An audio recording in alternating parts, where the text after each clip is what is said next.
మీ first cinema నటన ఎలా మొదలైంది? నా ఫస్ట్ మూవీ కోరుకున్న ప్రియుడు మార్కెట్లోకి వచ్చేంత వరకు నేను చచ్చిపోయాననే ఒక టాకు. ఇండస్ట్రీలో రకరకాలు అంటారు కదా, ఇప్పుడు పరిచయం చేస్తామని తీసుకెళ్ళి మోసం చేసేవాళ్ళు నచ్చి అడిగిన వాళ్ళు చాలా మంది ఉన్నారు. నన్ను పెద్దవాళ్ళు ఎవరైనా అంటే తెలుసు? చాలా పెద్ద పెద్ద వాళ్ళు, బ్రహ్మానందం గారు, బాబు మోహన్ గారు కూడా. రిసార్ట్ లాగా ఉన్నాయన్నమాట, అక్కడ తీసుకెళ్లారు.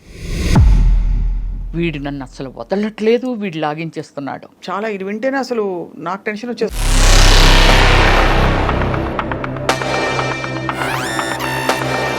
మొహమాటం లేకుండా, ఇబ్బంది పడకుండా ఆ బట్టలు వేసుకున్నప్పుడు, క్యారెక్టర్స్ చేసినప్పుడు ఎప్పుడు అనిపించలేదా?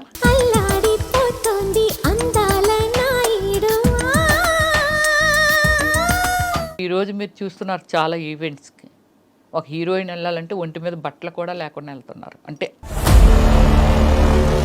ఇప్పుడు శ్రీరెడ్డి అని ఒక వ్యక్తి ఉంది, ఆమె పర్సనల్ లైఫ్, అవునంతే, తను ఆమె ఎలా ఉండాలని డిజైన్ చేసుకుందో అందులో వెళ్ళిపోతుంది. నన్ను వాళ్ళు వేధించారు, వీళ్ళు పడుకోమన్నారని. సినిమా ఫీల్డ్లో అంటే not only field, any place pressure ఉంటుంది, సెక్సువల్ ప్రెజర్. నేను బిఎఫ్లు చేయలే, నాకు ఆఫర్లు వచ్చి నేను చేయలే. వచ్చాయా ఆఫర్లు? అయ్యో నేను చెయ్యను, లాయర్ని పెట్టి మరీ వాయించాను తెలుసండి, చాలా ఫోర్స్ ఉండేది నా మీద. లీడ్ క్యారెక్టర్స్ చేశారు కదా మీరు? ఎస్. అండ్ ఆ తర్వాత you shifted to character roles, లేకపోతే ఇలా supporting main roles, lead role చేస్తూ కృష్ణ గారితో కూడా హీరోయిన్ చేశాను. ఎవరు నేననేసి మూవీ చేశాను. తర్వాత పునీత్ రాజ్ కుమార్తో చేశాను, తర్వాత రమేష్ అరవింద్తో చేశాను. ఇవాళ మీరు ఎంత ప్లెయిన్గా, అంటే ఒక హీరోయిన్కి ఉండేవంత లేదు, ఒక సినిమా స్టార్కి ఉండే ఇది లేకుండా. అంటే ఫస్ట్ నుంచి ఏమిటంటే నేను ఇంటర్నేషనల్ మోడలింగ్ చేశాను. నేను బ్రిట్నీ స్పైర్కి నేను ఫస్ట్ ప్లేస్లో వచ్చానండి. నా కైండ్ ఆఫ్ యాక్టర్స్ ఎవరు సినిమా మేకింగ్ చేసిన వాళ్ళు ఇంతవరకు లేరు. కథ, స్క్రీన్ ప్లే, డైరెక్షన్, ప్రొడ్యూసింగ్ అన్నీ నేనే చేసుకొని సినిమాని కూడా రిలేట్ చేయగలిగాను అని అంటే, so world wise very famous అయిపోయాను ఓమల్లి తర్వాత. ఎంత హైయెస్ట్ రెమ్యూనరేషన్ ఎప్పుడు అందుకున్నారు? ఆర్యభట్టకండి, దానికి అందుకున్నాను. దానికి వచ్చి 15 lakh ఇచ్చారు నాకు. ఐటమ్ సాంగ్ చేస్తే 10 lakh. మీరు చాలా మంది కమెడియన్స్ పక్కన వేశారు. All comedians. బట్ ఎక్కడో ఒక చోట చదివాను, మీకు చిన్నప్పుడే పెళ్ళయ్యి తర్వాత మీరు విడిపోయారని. ఇప్పుడు అతని వల్ల తప్పలేదు, నేను ఎందుకు సఫర్ చేయాలి? నాకు నాకు భయము, ఎంత భయం అంటే, లవ్ అంటారు, డేట్ అంటారు, వెనకాల పడతారు. కానీ మీ మేనమావ గారా? అయ్యన్న పాత్రుడు మేనమావ గారు నా ఓన్ బ్రదరే ఉన్నారు టీడీపీలో. మరి మీరు వైసీపీలోకి రావడం ఏంటి?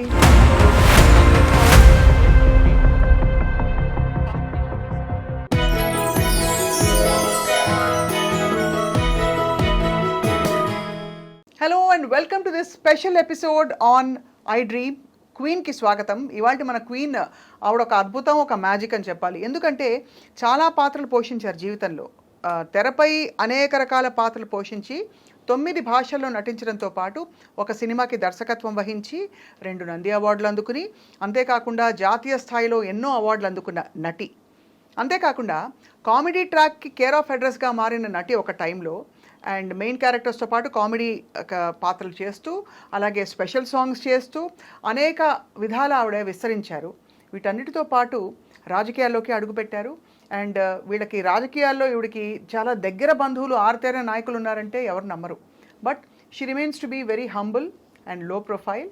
And let's meet the one and only Ramyasri garu. Ramyasri గారి జీవితంలో చాలా విషయాలు, అంటే ఇన్ని పనులు చేయడానికి ఎలా వచ్చిన టైము, స్ఫూర్తి, ఇప్పుడేం చేస్తారో కనుక్కుందాం. రమ్యశ్రీ గారు నమస్కారం, thank you very much. Doctor Ramyasri అని పరిచయం చేయాలి నేను. సో డాక్టర్ రమ్యశ్రీ గారు, డాక్టరేట్ ఎప్పుడు వచ్చిందండి మీకు? నాకు 6 years అయిందండి డాక్టరేట్ వచ్చి. సో మీరు నిత్యం అలా స్ఫూర్తి ప్రవాహంలా వెళ్ళిపోతున్నారు లైఫ్లో? అంటే నాకు ఏం లేదు స్వప్న గారు, చిన్నప్పుడే అంటే కొంచెం మెచ్యూరిటీ వచ్చిన తర్వాత కొంచెం సర్వీస్ అంటే ఎవరైనా బెగ్గర్స్ కానీ, అంటే మన చిన్నప్పుడు మేము చూసిన అంటే విలేజ్ బ్యాక్గ్రౌండ్లో పెరిగాను నేను. అమ్మమ్మ వాళ్ళ ఇంట్లో పెరిగాను. నా ఫ్యామిలీ అంతా విశాఖపట్నం, కానీ నేను మాత్రం నా గ్రాండ్ మా ఇంట్లో పెరిగాను అనమాట. నియరెస్ట్ ఏ కోడూరు అని అక్కడ స్టడీ చేశాను అనమాట. 10th క్లాస్ వరకు అక్కడ చేశాను. తర్వాత ఇంటర్మీడియట్ దేవరాపల్లి అని, అంటే విలేజ్ బ్యాక్గ్రౌండే అంతాను. సో ఆ చిన్నప్పుడు ఏమిటంటే ఈ బెగ్గర్స్ వాళ్ళు మన ఇంటికి వచ్చి అడుక్కోవటం ఇలా ఉంటుంది కదా, అలాంటి వాళ్ళకి హెల్ప్ చేయడం. నా ఫ్రెండ్స్ ఎవరైతే ఉన్నారో, ఏది 5th స్టాండర్డ్లో చదువుతున్న ఏజ్లో ఈ ఎస్సీ అమ్మాయిలు కానీ ఇలాంటి వాళ్ళకి, అయ్యో వాళ్ళు ఏంటి మనం తిన్నట్లేరు, మనం ఉన్నట్లేరు అని అనుకొని వాళ్ళకి చాటుగా అవి ఇవి ఇచ్చేయటం.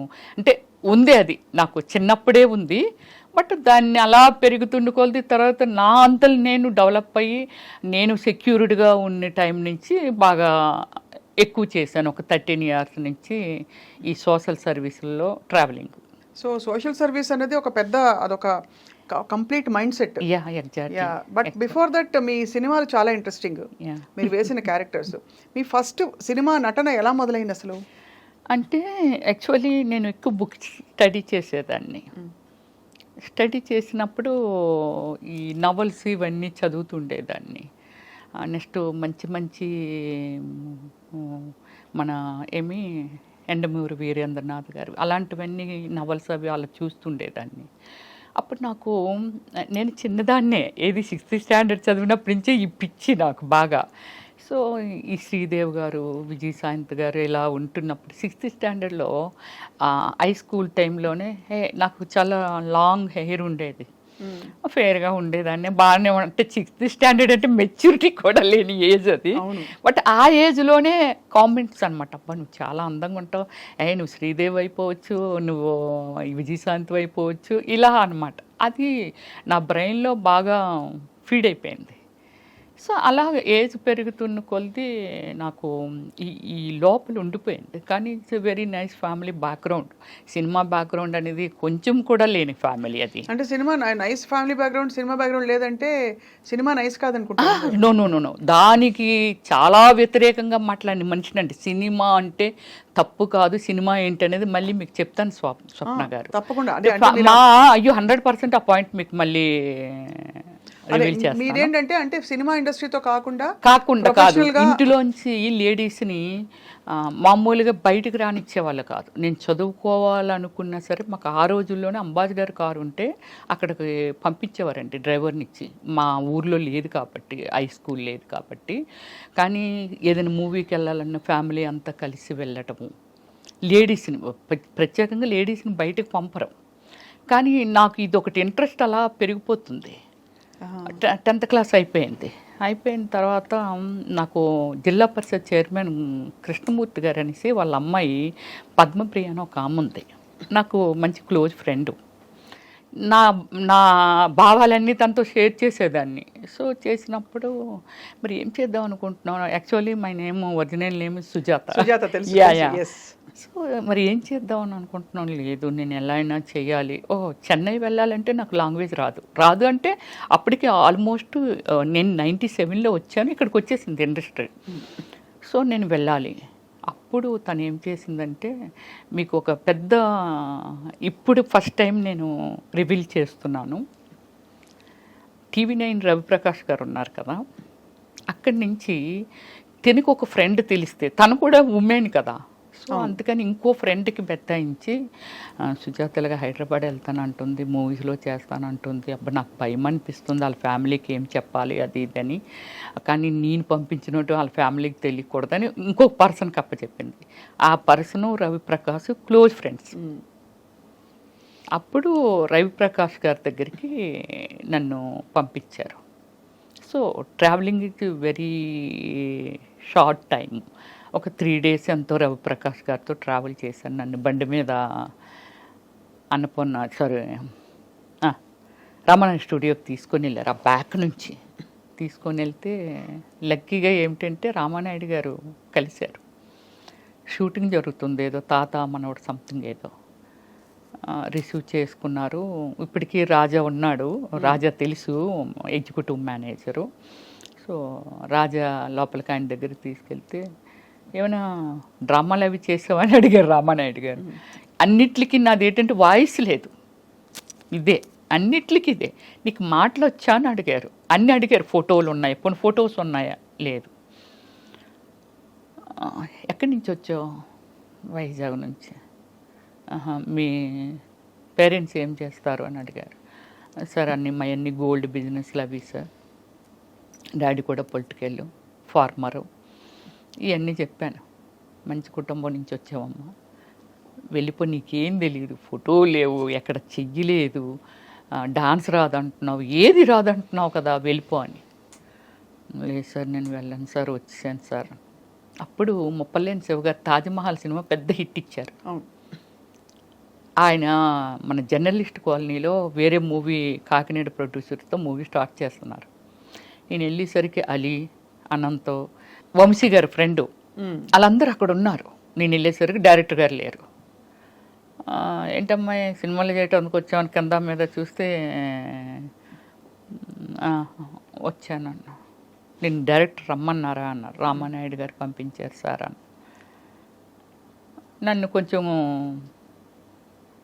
ఏమొచ్చు నీకు, ఏం చేస్తావు నువ్వు, ఎర్రబస్ ఎక్కువ వచ్చేసావా, ఇలా మాట్లాడేవాళ్ళు. బట్ నాకు అప్పుడు దాన్ని కొంచెం సీరియస్గా తీసుకొని ఫీల్ అయిపోయి అంత ఏం లేదు. నేను ఇంకా ఫస్ట్ టైం ఎంట్రీ కదా, అలాగే ఉంటుందేమో అనుకున్నాను. డైరెక్టర్ గారు వచ్చారు. వచ్చి ఒక బ్లైండ్ సీన్ నాకు ఇచ్చారు. అంటే ఒక పెళ్ళికొడుకు, వాళ్ళలోనే పెళ్ళికొడుకు, నా వెనకాతలో ఒక ముగ్గురు వాళ్ళనే నిల్చోబెట్టి పెళ్లి చూపులకు వచ్చారు, నీకు ఇష్టం లేదు, నువ్వు బ్లైండ్ లాగా నటించాలి, కాలు తనుకొని ఎత్తేయాలి అన్నారు. సార్ కప్పు పగిలిపోద్ది అన్న. పర్లేదు, పగిలిపోతే కొనుక్కుంటాంలో, నువ్వు చెయ్యి అన్నారు. అంటే అప్పటికి మీరు ట్యూనింగ్లో ఉన్నారు, యాక్టింగ్ అంటే ఇలా ఉంటుంది అని? లేదు, అసలు నాకు తెలీదు. చేసేసాను అంతే, చేసేసాను. అంటే కప్పు పగిలిపోయినా పర్వాలేదు అన్నారుగా, చేశాను. బట్ వెంటనే ఆయన కోరుకున్న ప్రీడ్ మూవీ స్టార్ట్ చేశారు. వితిన్ 15 డేస్లోనేదో. యు బిలీవ్ స్వప్న గారు, త్రోట్ క్యారెక్టర్, సాంగ్స్లోను అన్నిటిలోనూ మంచి క్యారెక్టర్ ఇచ్చారు. గ్రేట్. 13 డేస్. అప్పుడు నాకు 24,000. ఎప్పుడు? 1997లో. ఎక్కువే. నీకు అంత రెమ్యునరేషన్ ఇచ్చారని. కానీ ఎక్కడ ఫస్ట్ టైం చేస్తున్నానని ఫీలింగ్, నాకేం కెమెరా ఉంది అది ఉంది ఏం లేదు స్వప్న గారు. అలా చేసుకుంటూ వెళ్ళిపోతున్నాను. మీతో కూడా ఎవరు వచ్చారు రమేష్ గారు? ఎవరు రాలా. మీరు ఎలా ఒక్కదాన్ని వచ్చాను. మాది గోల్డ్ షాప్స్ కదా, మా షాప్లో అప్పారావు అని శ్రీకాకుళం అబ్బాయి వర్క్ చేసేవాడు. వాళ్ళ సిస్టర్ ఇక్కడ ఉంది, ఏది మన చందానగర్లో. అక్కడికి వచ్చిన తర్వాత చూడండి, రవి తీసుకెళ్ళారు కదా, తీసుకెళ్ళి కొన్ని రోజులు మాట్లాడి అన్నీ చేసిన తర్వాత, అక్కడ మాట్లాడిన తర్వాత అబ్బాయి మా ఇంటికి, అంటే వీళ్ళు హైదరాబాద్ నుంచి శ్రీకాకుళం వచ్చి మా గోల్డ్ షాప్ గోల్డ్ కొనుక్కోడానికి వచ్చి మా ఇంటికి వచ్చారు. వాళ్ళ ట్రైన్ లేట్ నైట్. సరే భోంచేసి వెళ్ళిపోతారు, రమ్మనమ్మ అని చెప్పి భోజనానికి పిలిచారు. అప్పుడు వాళ్ళ దగ్గర నేను నెంబర్ కొట్టేశాను. ఏంటి, ల్యాండ్లైన్, సెల్లెలు లేవుగా అప్పుడు. అవును, అంతే కదా. ల్యాండ్లైన్ ఇచ్చారు. ఆ తర్వాత అన్నారు వాళ్ళ ఇంట్లో ఉండొచ్చు, నెంబర్ మారిపోవచ్చు, ఎంత డేట్తో వచ్చేసేవారు. రవి గారి దగ్గర నుంచి మళ్ళీ అక్కడికి వెళ్ళిపోయాను. ఆ నెంబర్ ఉందిగా, నెంబర్ కొడితే ఇక్కడమ్మ చందానగర్లో ఉన్నాం మేము, అయ్యో మీరు హైదరాబాద్ వచ్చారా ఏంటమ్మా, రా మా ఇంటికి రండి అని అది ఇదంటే అదే టైం అనుకొని వెళ్ళి వాళ్ళ ఇంట్లో మేబీ 15 డేస్ ఉన్నాను. ఈ మూవీ స్టార్ట్ అవుతుంది, నేను వెళ్ళడం అరోరా కాలనీ రోడ్ నెంబర్ 2లో అక్కడ హౌస్ తీసుకున్నాను. అదే నా ఫాదర్ 100%. ఇంట్లో వాళ్ళకి ఏం చెప్పారు? వచ్చి నన్ను తీసుకెళ్ళిపోవటానికి తర్వాత వాళ్ళు చెప్పారు. మరి నేను చెప్పాలిగా, అసలు నిజం చెప్పాలిగా, 15 డేస్ ఉన్నానుగా వాళ్ళ ఇంట్లో. అసలు విషయం చెప్పాను ఇలాగ అంటే, అమ్మ అదేంటమ్మా అంత పని చేసావు, మంచి ఫ్యామిలీ, అలా చెప్పకుండా రావచ్చా. వాళ్ళు చెప్పింది నాకు అసలు లోపలికి వెళ్ళట్లేదు, నాకు ఇదొక్కటే కనిపిస్తుంది. సో అది నెక్స్ట్ నేను మంచి స్పోర్ట్స్ ఉమెన్ని, కబడ్డీ, ఖోఖో, రన్నింగ్, మంచి ప్రైజెస్ కూడా వచ్చాయి. బందర్ వరకు వచ్చాను నేను. ఇక్కడికి రాలేదు, కానీ మళ్ళీ చెన్నై వెళ్ళాను, ఇట్రాలా. సో అలాగే ఏమిటంటే వాళ్ళ ఇంటి దగ్గర నుంచి మా పేరెంట్స్కి వాళ్ళు ఫోన్ చేశారు. చేస్తే మా ఫాదరు బ్రదర్ వచ్చి చాలా సీరియస్ అయ్యారు. ఏం చేశారు, మీకు చెప్పకుండానే వచ్చేసాను, మీరు తీసుకెళ్ళా మరలా వచ్చేస్తాను. ఇదే నా ఆన్సర్, ఇదే ఉంది వాళ్ళ దగ్గర.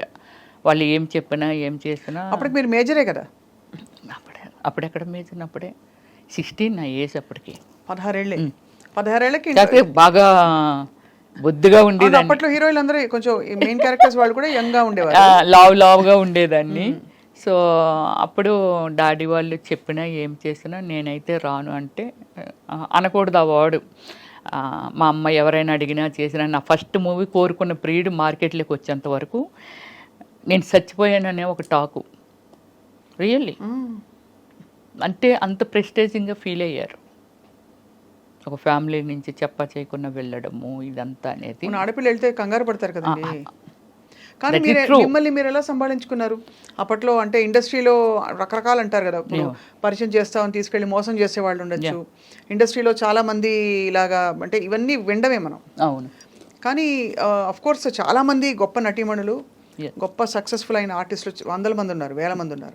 మీ ఎక్స్పీరియన్స్ ఏంటి రమేష్ గారు? నేను స్వప్న గారు ఫస్ట్ నుంచి సమ్ లైక్ వెరీ లిమిటెడ్ ఉమెన్ని, ఇన్ని లాంగ్వేజెస్, ఒక 400 పైన మూవీసు, ఇన్ని చేసి ఇన్ని జాతీయ అవార్డులు, స్టేట్ అవార్డులు, is a dare and dash. నా కైండ్ ఆఫ్ యాక్టర్స్ ఎవరు సినిమా మేకింగ్ చేసిన వాళ్ళు ఇంతవరకు లేరు. కథ, స్క్రీన్ ప్లే, డైరెక్షన్, ప్రొడ్యూసింగ్ అన్నీ నేనే చేసుకొని సినిమాని కూడా రిలేట్ చేయగలిగాను అని అంటే so world wise very famous అయిపోయాను ఓమల్లి తర్వాత. అందరూ రవివర్మ పెయింటింగ్స్ అన్నారు కానీ నేనని ఎవరు అనలేదు. అమ్మాయి కాదు రవివర్మ పెయింటింగ్స్ అని. పెద్ద పెద్ద రాసి మూవీస్ నరసింహరావు గారు కానీ, రామానాయుడు గారు కానీ, పెద్ద పెద్ద వాళ్ళు అందరూ అన్నారండి. రాఘవేంద్రరావు గారు కూడా ఆ పోస్టర్లు చూసి అమ్మాయి కాదు పెయింటింగ్స్ అవి అని వాళ్ళంట. అంటే పబ్లిసిటీకి పెయింటింగ్ చేయించని అనుకున్నారు. అదే కానీ అంత సమర్థత ఉంది. అంత హార్డ్ వర్క్. 17 వయసులో ఎవరు మంచి ఎవరు చెడు విచక్షణ ఎలా? అసలు ఏమి జీరో నాలెడ్జ్. ఎవరైనా వచ్చి గబక్కుమని రామ్మ తీసుకెళ్తా నిన్ను ఆ ఫలానా డైరెక్టర్ దగ్గరికి, అవి కూడా ఎక్స్పెక్ట్ చేశాను నేను. అంటే డైరెక్టర్స్ దగ్గరికి, ప్రొడ్యూసర్ దగ్గరికి అని కాదు, కానీ ఈ నాకు కోరుకున్న ప్రియుడు జరుగుతున్నప్పుడే ఒక 3-4 సినిమాలు, అంటే లొకేషన్కు వాళ్ళు వీళ్ళు వస్తూ ఉంటారు కదా. నా టార్గెట్ ఏంటంటే ఏదో అయిపోవాలి, పెద్ద స్టార్ అయిపోవాలని ఒక టార్గెట్ ఉంది. సో దానికోసం అంటే నాకు ఇంకేం కనిపించేది కాదు. చాలా సీరియస్గా ప్రతిదీ నేర్చేసుకోవటం. డ్యాన్స్ స్కూల్ ఎక్కడ ఉంటుంది, యాక్టింగ్ ఎక్కడ నేర్చుకోలేరు స్వప్న గారు, డ్యాన్స్ స్కూల్ ఎక్కడ ఉంటుంది, అద్దంలో నేనే చూసుకొని ఇలాగైతే ఎలా అందంగా ఉంటాను. Self makeup only Ramyakrishna and Ramyasri only. అప్పుడు అలాగైనా వాళ్ళు సిల్క్ స్మిత కూడా ఫేస్ ఇచ్చి మేకప్ చేయించుకునేది, కానీ రమ్యకృష్ణ గారు సెల్ఫ్ మేకప్ చేసుకునే వాళ్ళంట. నేను మాత్రమే సెల్ఫ్ మేకప్ చేసుకునేదాన్ని. అంటే ఒక డెడికేషన్తో నాకేం కావాలనే దాని మీద ప్రయాణం చేశాను.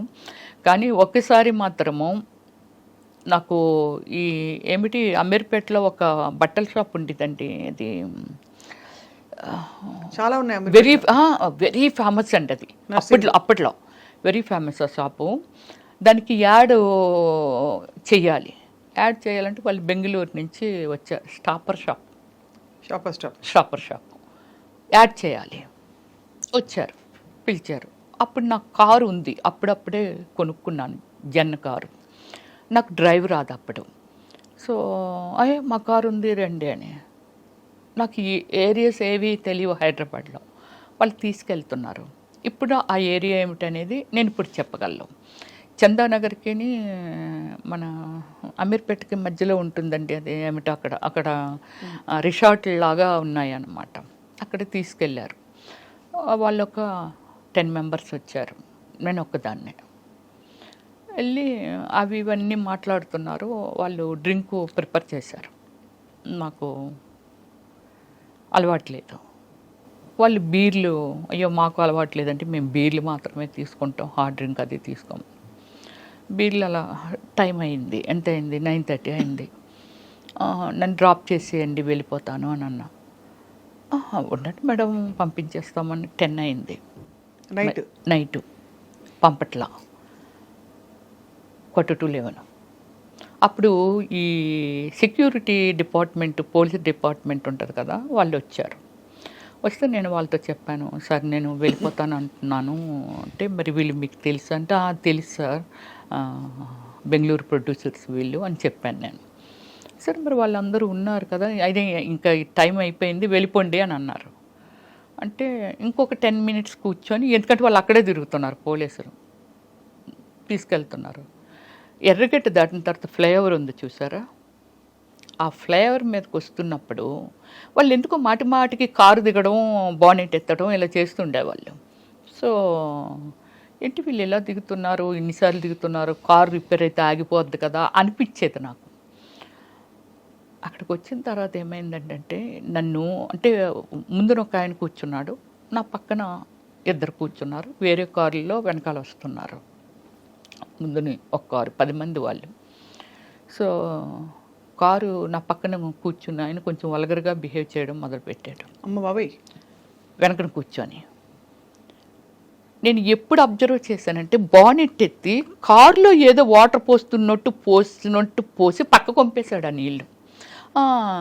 రమ్య గారు, నాకు పేరు రామానాయుడు గారే పెట్టారు. రమ్యకృష్ణ, రవలి, రంభ వీళ్ళందరూ సక్సెస్ఫుల్ ఉమెన్స్ ఫిల్మ్ ఫీల్డ్లో. అందుకని 6 letter వచ్చేలాగా రమ్య అంటే మరి బోడుగా ఉంది. రమ్యకృష్ణ కూడా రమ్య అని అంటాము మేమందరమేని. ఏదైనా తోక తగిలిస్తే బాగుంటుందేమో అని చూచుకు అని చెప్పి శ్రీ పెట్టారు పక్కన రామానాయుడు గారు నాకు అప్పుడు. సో వెళ్ళి వీడు చాలా వల్గర్గా బిహేవ్ చేస్తున్నాడు, చాలా చాలా చాలా ఓవర్ అయిపోతుంది అది. అప్పుడు నేను ఏం చేశానంటే, నా సైడ్ డోర్ ఉంటుంది కదా, ఆ డోరు ఇలాగ ఓపెన్ చేసేటప్పటికి ఓపెన్ అయిపోతే ఈ కాలు ఇలాగ అడ్డు పెట్టి కిందకు దూకిటందుకే. మీరా? నేనే. వీడు నన్ను అసలు వదలట్లేదు, వీడు లాగించేస్తున్నాడు. ఈ కాలు అలాగే వెళ్తుందండి, కాలు చాలా వరకు అరిగిపోద్దా అని అనుకున్నాను.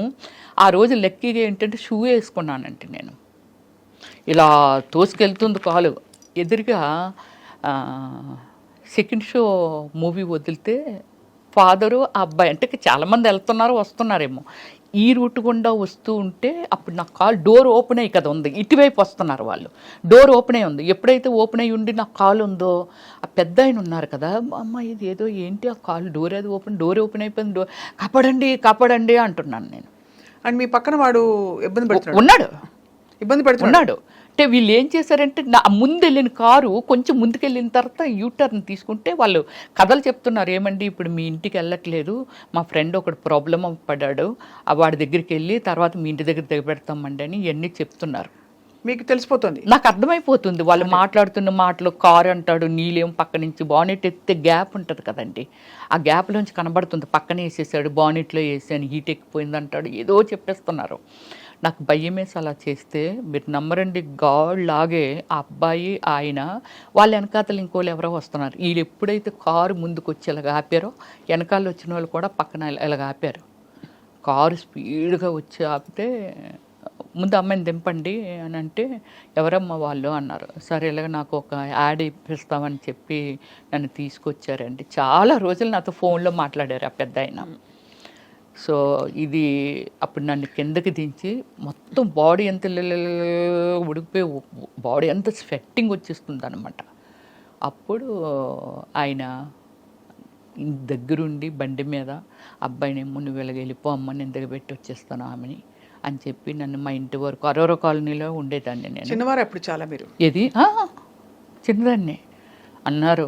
అందము చందము లేని రోడ్డు అంటూ పోయిన పిల్లల్ని ఎవరిని వదలట్లేదమ్మా, ఇంత అందం ఉంది, ఇంత ఉంది, ఎవడు ఏది చెప్తాలని నమ్మేసి వచ్చేస్తావు, దేవుడు పంపినట్టుగా మేమేదో వస్తున్నాం కాబట్టి సరిపోయింది, లేకపోతే నీ లైఫ్ ఏంటమ్మా, తప్పు కదా, అలాగే ఎవరైనా రమ్మంటే అలాగే వెళ్ళిపోవచ్చు. That is first and last. అంతే, మీకు అలాంటి ఎక్స్పీరియన్స్? అంతే. చాలా ఇది వింటేనే అసలు నాకు టెన్షన్ వచ్చేస్తుంది. నమ్మరు, ఆ రోడ్డు మీద నిలబడలేకపోయాను, కిందకు వచ్చి చాలా దూరం నుంచి షూ మొత్తం అంతా అడుగునంత కచ్చగా అయిపోయింది. అదే, అంటే మీరు తప్పించుకోవడానికి ప్రయత్నించారు, వాళ్ళు ఏదో చేద్దామని ట్రై చేశారు. సో ఇది సినిమా అయిన తర్వాతే కోరుకుంటూ ప్రీడ్ అయిపోయింది. తర్వాత ఆషాఢం పెళ్లి కొడుకు చేశాను, తర్వాత ఏవో ఇంకొక 2-3 సినిమాలు చేశాను. అలా మీకు పెరుగుతూ మీకు క్యారెక్టర్స్ ఏం వస్తున్నాయని లీడ్ క్యారెక్టర్స్ చేశారు కదా మీరు. అండ్ ఆ తర్వాత you shifted to character roles, లేకపోతే ఇలా సపోర్టింగ్ రోల్స్?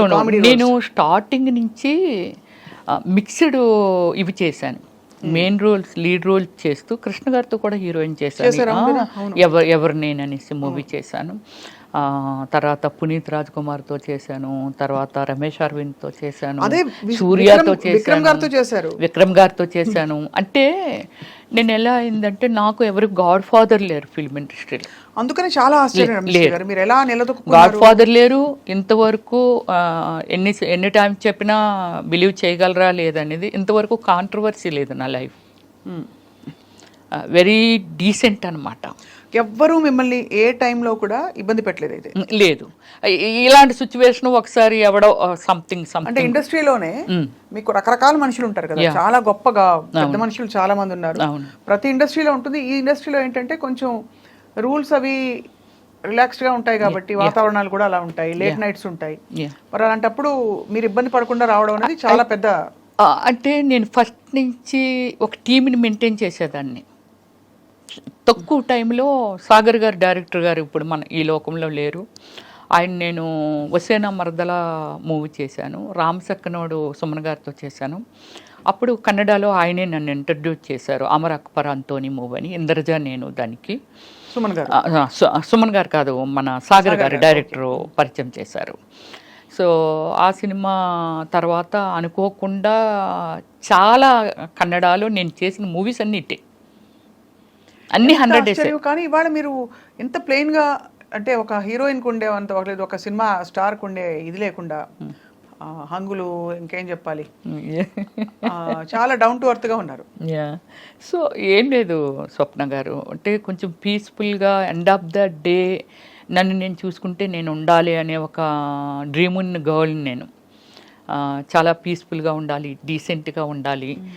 ఇప్పుడు ఒకటి మాట్లాడుతాను, నేను పొలిటికల్ లేక వచ్చాను అనుకుందాం. పొలిటికల్ లేక ఎందుకు వచ్చాను అంటే నాకు ఒక డ్రీము. అవును, ఏదైనా ఒకటి అచీవ్మెంట్ సాధించామని అంటే దేనిలోనైనా సాధించవచ్చు. ఫస్ట్ మనకి ఒక గోలు, డ్రీము అంటే ఒక ఫ్యాషన్ ఉంటే దాన్ని ఏదైనా చెయ్యొచ్చు అనేది. రైట్. దీనితో రాజకీయంలోకి వచ్చాను. ఎందుకు వచ్చాను అని అంటే సంథింగ్ ఒక బ్రాండ్ క్రియేట్ చేయాలి నా వరకు. అంతే, ఒక అధిష్టానాన్నే ఒక బ్రాండ్ చేయాలనేది కాదు, నా వరకు నేను ఒక బ్రాండ్గా తయారవ్వాలి అంతే. పొలిటికల్ అంటే ఏమిటి? ఓకే, పొలిటికల్ ఎందుకు వెళ్ళాము, ఏం చెయ్యాలని అనుకున్నాము, దానికి ప్రభుత్వం నుంచి ప్రజలకి మనం ఓన్లీ మీడియేటర్ మాత్రమే. అవును, ఇది నిజమే కదా, ప్రభుత్వానికి ప్రజలకి మీడియేటర్ మాత్రమే మనం అక్కడి నుంచి వీళ్ళ అవసరాలు ఏంటి, వాళ్ళకి అక్కడి నుంచి మనకి ఏం ఫండింగ్ వస్తుంది, మనం ఏం యూటిలైజ్ చేసామనేది ఒక్కటే రాజకీయం, అంతే నాకు తెలిసింది. కరెక్ట్. ఈ భావంతోనే నేను పొలిటికల్లోకి వెళ్ళాను, నేను ఏదో చెయ్యాలి. కానీ మీ మేనమావ గారా? అయ్యన్న పాత్రుడు మేనమావ గారు నా ఓన్ బ్రదరే ఉన్నారు టీడీపీలో. ఓకే, రామానాయుడు. ఓహో, మాడుగుల మన బూడి ముత్యాలనాయుడు గారి మీద కంటెస్టింగ్ పర్సన్ బ్రదరే. 2014, 2019. మరి మీరు వైసీపీలోకి రావడం ఏంటి? అంటే దీనికి కారణం ఏమిటంటండి, ఇప్పుడు పార్టీలు తీసేద్దాం, ఇది మనకొద్దు. నాకున్నది రాజశేఖర రెడ్డి గారి ఇంటి వెనకాల శర్మిల హౌస్ ఉంది కదా, అరోరా కాలనీయే కదా, అక్కడే నా ఇల్లు ఉండేది. నేను వాకింగ్ అంతకు వెళ్తేప్పుడు అప్పుడప్పుడు ఇలా లుంగి, ఆయన అప్పుడు రాజశేఖర రెడ్డి గారికి పదవులు ఏమి లేవు, ఇలాగా లుంగి పంచి కట్టుకొని ఒకసారి నన్ను పలకరించారు ఆయన. ఏంటమ్మా ఇంత చెల్లో ఇంత అర్లీ మార్నింగ్ వెళ్ళిపోతున్నాం అంటే, సార్ వాకింగ్ సార్ అంటే, మంచి ఫెమిలియర్ ఫేస్ లాగా ఉంది. దానికి ముందు ఏం చేశామంటే మోహన్ బాబు గారు ప్రెసిడెంట్ మా అసోసియేషన్కి, ఏదో మాట్లాడడం కోసమని కొందరు మెయిన్ ఆర్టిస్టులు అందరమే సార్ వాళ్ళ ఇంటికి వెళ్ళాము. ఆయన ఇచ్చిన మనుషులకి ఇచ్చిన రెస్పెక్ట్ అండి అసలు ఒకసారి వెళ్తే ఎవరు మర్చిపోలేరు. అది రాజశేఖర రెడ్డి గారు దగ్గర ఉన్నది, అది నేను చూశాను. తర్వాత ఈ ఆరోగ్యశ్రీ, ఈ సోషల్ సర్వీస్ పిచ్చి ఉందిగా నాకు. అపోలో హాస్పిటల్కి మనం వెళ్ళామనుకోండి, ఇప్పుడు మన తెలంగాణ వాళ్ళు కచ్చలు వేసి ఇక్కడ సెవులు ఇవన్నీ పెట్టుకొని అక్కడ హాస్పిటల్లో కనబడితే, ఇది స్టార్ హాస్పిటల్, ఇందులో కూడా వీళ్ళు ఎలా ట్రీట్మెంట్ తీసుకోగలుగుతున్నారో, వీళ్ళు చాలా పేదవాళ్ళు కదా అని ఒక ఫీలింగ్. వాళ్ళ దగ్గర డైరెక్ట్ వెళ్ళి అడిగేయటమే, అవ్వా నువ్వు ఇలాగ వచ్చావు కదా, లేకపోతే ఇది ఇలాగా అంటే ఏ కైండ్ ఆఫ్ ఏజ్ ఉంటే వాళ్ళని అలాగా వరుసలు కలిపి మాట్లాడేదాన్ని నేను. మాట్లాడుతా మా ముసలోడు ఉన్నాడు, అమ్మ తండ్రి రాజశేఖర్ రెడ్డి గారు ఆరోగ్యశ్రీ ఇచ్చారు కదమ్మా, దానికని ఇక్కడ ఆపరేషన్ చేయించడానికి వచ్చాను. అలాగే నేను రికమెండేషన్లే గ్యాస్ట్రాలజీల దగ్గరికి వాళ్ళ దగ్గరికి, ఆ గ్యాస్ట్రాలజీ దగ్గర నాకు తెలుసు, ఆశా సుబ్బలక్ష్మి గారు తెలుసు, నేను మాట్లాడతాను రామ్మని అలా తీసుకెళ్లేదాన్ని. అలాగే 108 మేము షూటింగ్కి వెళ్ళేవాళ్ళం కదా, రాజమండ్రిలో షూటింగ్ జరుగుతుంటే కుయ్యి కుయ్యి కుయ్యి కుయ్యమనికని వెళ్ళిపోతుంది. నేను డైరెక్ట్ చూడటం అంతవరకు నేనేమీ వినలేదు. వెళ్ళిపోతుంటే పక్కన ముసలి ఫోన్లే అమ్మ దేవుడిలాగా వచ్చాడు, ఎక్కడ ఏదైనా సరే దిక్కుమాలు సావులు చావకుండా ఒక 5 నిమిషాలు వచ్చి తీసుకొని వెళ్ళిపోయి చాలామందికి ప్రాణదానం చేస్తున్నాడు రాజశేఖర్ రెడ్డి గారని ఒక పెద్ద ఆవిడ అక్కడ ప్రొడక్షన్ పెట్టారనమాట. ఇడ్లీ అవి మిగిలిపోతే ముందు రోజు వద్దమ్మ మేమే వండుకుంటాం అంటే, పర్లేదు తీసుకోండి బాగుంటాయి మా సినిమా వాళ్ళవే అలాగని చెప్పి ఆవిడ అంటుంటే విన్నానండి. అలా విన్ని దాని మీద ఒక ఇంప్రెషన్. దాని తర్వాత జగన్మోహన్ రెడ్డి అన్న ఈ పాదయాత్రలని అవని ఇవని నాకు సర్వీస్ చెయ్యటానికి ఒక సోర్స్ దొరుకుతుంది ఇక్కడ. అయితే అంటే హార్డ్ వర్కరు, నేను హార్డ్ వర్కర్ని కాబట్టి డెఫినెట్లీ నాకు ఒక బేస్మెంట్ దొరుకుతుందని అనుకొని నేను వైఎస్ఆర్సీపీలోకి వెళ్ళడం. ఎప్పుడు ఇంట్లో మరి వారించలేదా వద్దని? ఎందుకు నేను అలాగా ఒకటి స్వప్న గారు, నేను డిసిషన్ మేకర్ని. అదే చిన్నప్పుడే అందరినీ కాదని నేనేమంటానంటే 10 మంది ఒపీనియన్స్ తీసుకుంటే రకరకాలు ఉంటాయి. మనకి ఏమి నచ్చింది అది గుడ్ ఆర్ బ్యాడ్ తీసుకుని కట్టుబడి ఉండాలి అంతే. నేను దాన్నే ఫాలో అవుతాను. అప్పటి నుంచి ఇప్పటి వరకు నేను అదే ఫాలో అవుతాను. అది నష్టమైనా కష్టమైన. ఇప్పుడు నాకు ఒక 5 కోట్లు పోయింది అనుకుందాం, నేను ఎవరితో షేర్ చేయను. చాలా స్ట్రాంగ్ సోల్ మీరు. డెఫినెట్లీ. ఎందుకంటే మీరు చిన్నప్పుడు మొదలు పెట్టారు, అది కోరుకున్న పీరియడ్ నుంచి మొదలుపెట్టి ఎన్ని సినిమాలు ఉంటాయి రమేశ్రీ గారు? 400 అబో ఇన్ 9 లాంగ్వేజెస్. ఆ మిగతా భాషల్లోకి ఎలా మీరు అలా వెళ్ళిపోయారు? అది నాకు ఏమిటంటే ఫస్ట్ ఇప్పుడు సోషల్ మీడియా వచ్చింది, నాకు ఫస్ట్ నుంచి ఏమిటంటే ఫేస్బుక్ మెయింటైన్ చేయడం ఓన్గానే. ఫేస్బుక్ వరల్డ్ వెళ్ళిపోయేది. నాకు లేని కంట్రీలో ఫ్యాన్స్ లేరు. బ్రెజిల్, పాకిస్తాన్, యుఎస్ఏ, యూకే, ఇంక వేరే బ్రెజిల్లో అయితే 80 మంది ఉన్నారండి నా ఫ్యాన్స్. అంటే ఫస్ట్ నుంచి ఏమిటంటే నేను ఇంటర్నేషనల్ మోడలింగ్ చేశాను. అది కూడా చేశారు. బ్రిట్నీ స్పియర్కి నేను ఫస్ట్ ప్లేస్లో వచ్చానండి. Eyes and nose and lips నాకు. ఎక్కడ దేనికి అది ఏ పోటీ? గ్లామర్ ఉంటుంది కదా, body language, eyes and lips and skin measures ఇవన్నీ ఉంటుంది కదా, వాళ్ళకి అవన్నీ కావాలి. దానిలో నేను ఫస్ట్ ప్లేస్లో వచ్చాను. నేను ఏ సంవత్సరం అండి? 2004 అండి. సో ఊరికే పాటలు రాశారు మీరు? ఇంకోటి వినాలి, ఫోక్ బుక్లో వచ్చాను, కవర్ పేజ్లో. ఓహో, ఇంకా ఉంది, నా ఫోన్లో ఉందండి. అంటే ఎంత అచీవ్మెంట్ ఉంది. కానీ నేను ఏమిటంటే దాన్ని పబ్లిక్ అని కాదు. నేను అప్పుడులో మనకి ఏముండేది, పేపర్స్, ప్రెస్, అంతే కదా. ఎంతోమంది అన్నీ కవర్ పేజీలే, బ్యాక్ కవర్ పేజీ ఇటు పక్క. ఒకవేళ బ్యాక్ కవర్ పేజ్ చిరంజీవి గారు ఉన్నారు అనుకో, ఫ్రంట్ కవర్ పేజీ రమేశ్రీ. బ్లోఫ్లో నేను ఉన్నాను అనుకో, పవన్ కళ్యాణ్ ఫ్రంట్ పేజీ. ఇలాగ అన్ని మెయిన్ ఇవే. ఇవి ఉన్నాయా మీ దగ్గర? ఇంకా కాపీ ఉన్నాయా? తప్పకుండా. మీరు ఒకసారి చేస్తామంటే స్క్రీన్ మీద అలా వెళ్ళొచ్చండి. అన్ని కవర్ పేజీలు అండి, లోపల ఎక్కడ ఏముండవు. కానీ అంత క్రేజ్ ఉన్న మీరు సడన్ గా మళ్ళీ సామాన్యమైన, ఇప్పుడు ఎందుకంటే ఆ తరంలో క్రేజ్ ఉన్న హీరోయిన్లు అందరూ కూడా వాళ్ళు ఒక ఇది మెయింటైన్ చేస్తున్నారు. కానీ మీరు మాత్రం మళ్ళీ మామూలుగా మీ సామాన్యమైన స్థితికి వచ్చేసారు. ఏంటి సామాన్య స్థితి? ఆర్థికంగా చెప్పట్లేదండి, మీ గ్లామరు, స్టార్డమ్ మెయింటైన్ చేయడాలు, సర్కిల్స్ అవి లేకుండా. అంటే కారణం ఏమీ లేదండి. పొలిటికల్ అంటే నాకు కొందరు పెద్దలు చెప్పిందని కాదు, కానీ డీసెంట్గా ఉండాలి, తర్వాత నానకూడదు, ఆ వర్డ్ అదే అనుకుంటాను, అది ఉంది. అయితే ఇంకోటి నేను చెప్తాను, ఆత్మ సౌందర్యం లేనిది, ఆత్మశుద్ధి లేనిది శివ పూజలు ఎలా, మనల్ని మనం శుద్ధిగా ఉంచుకున్నప్పుడే కదా ఎదుటి వాళ్ళని. ఇప్పుడు నేను గ్లామర్గా ఉన్నాను, ఆవిడ స్లీవ్లెస్ వేస్తుంది అనేది. దీనికి ఎగ్జాంపుల్ మీకు చెప్తాను. యూఎస్ఏ ఒక ఈవెంట్కి వెళ్ళాము. ఈవెంట్కి వెళ్తే అట్లాంటాలో అప్పటికే ఎప్పటి నుంచో రమ్మిశ్రీ ఎందుకు అలాంటి బట్టలు వేసుకుంటుందని అంటుండేవాళ్ళంట.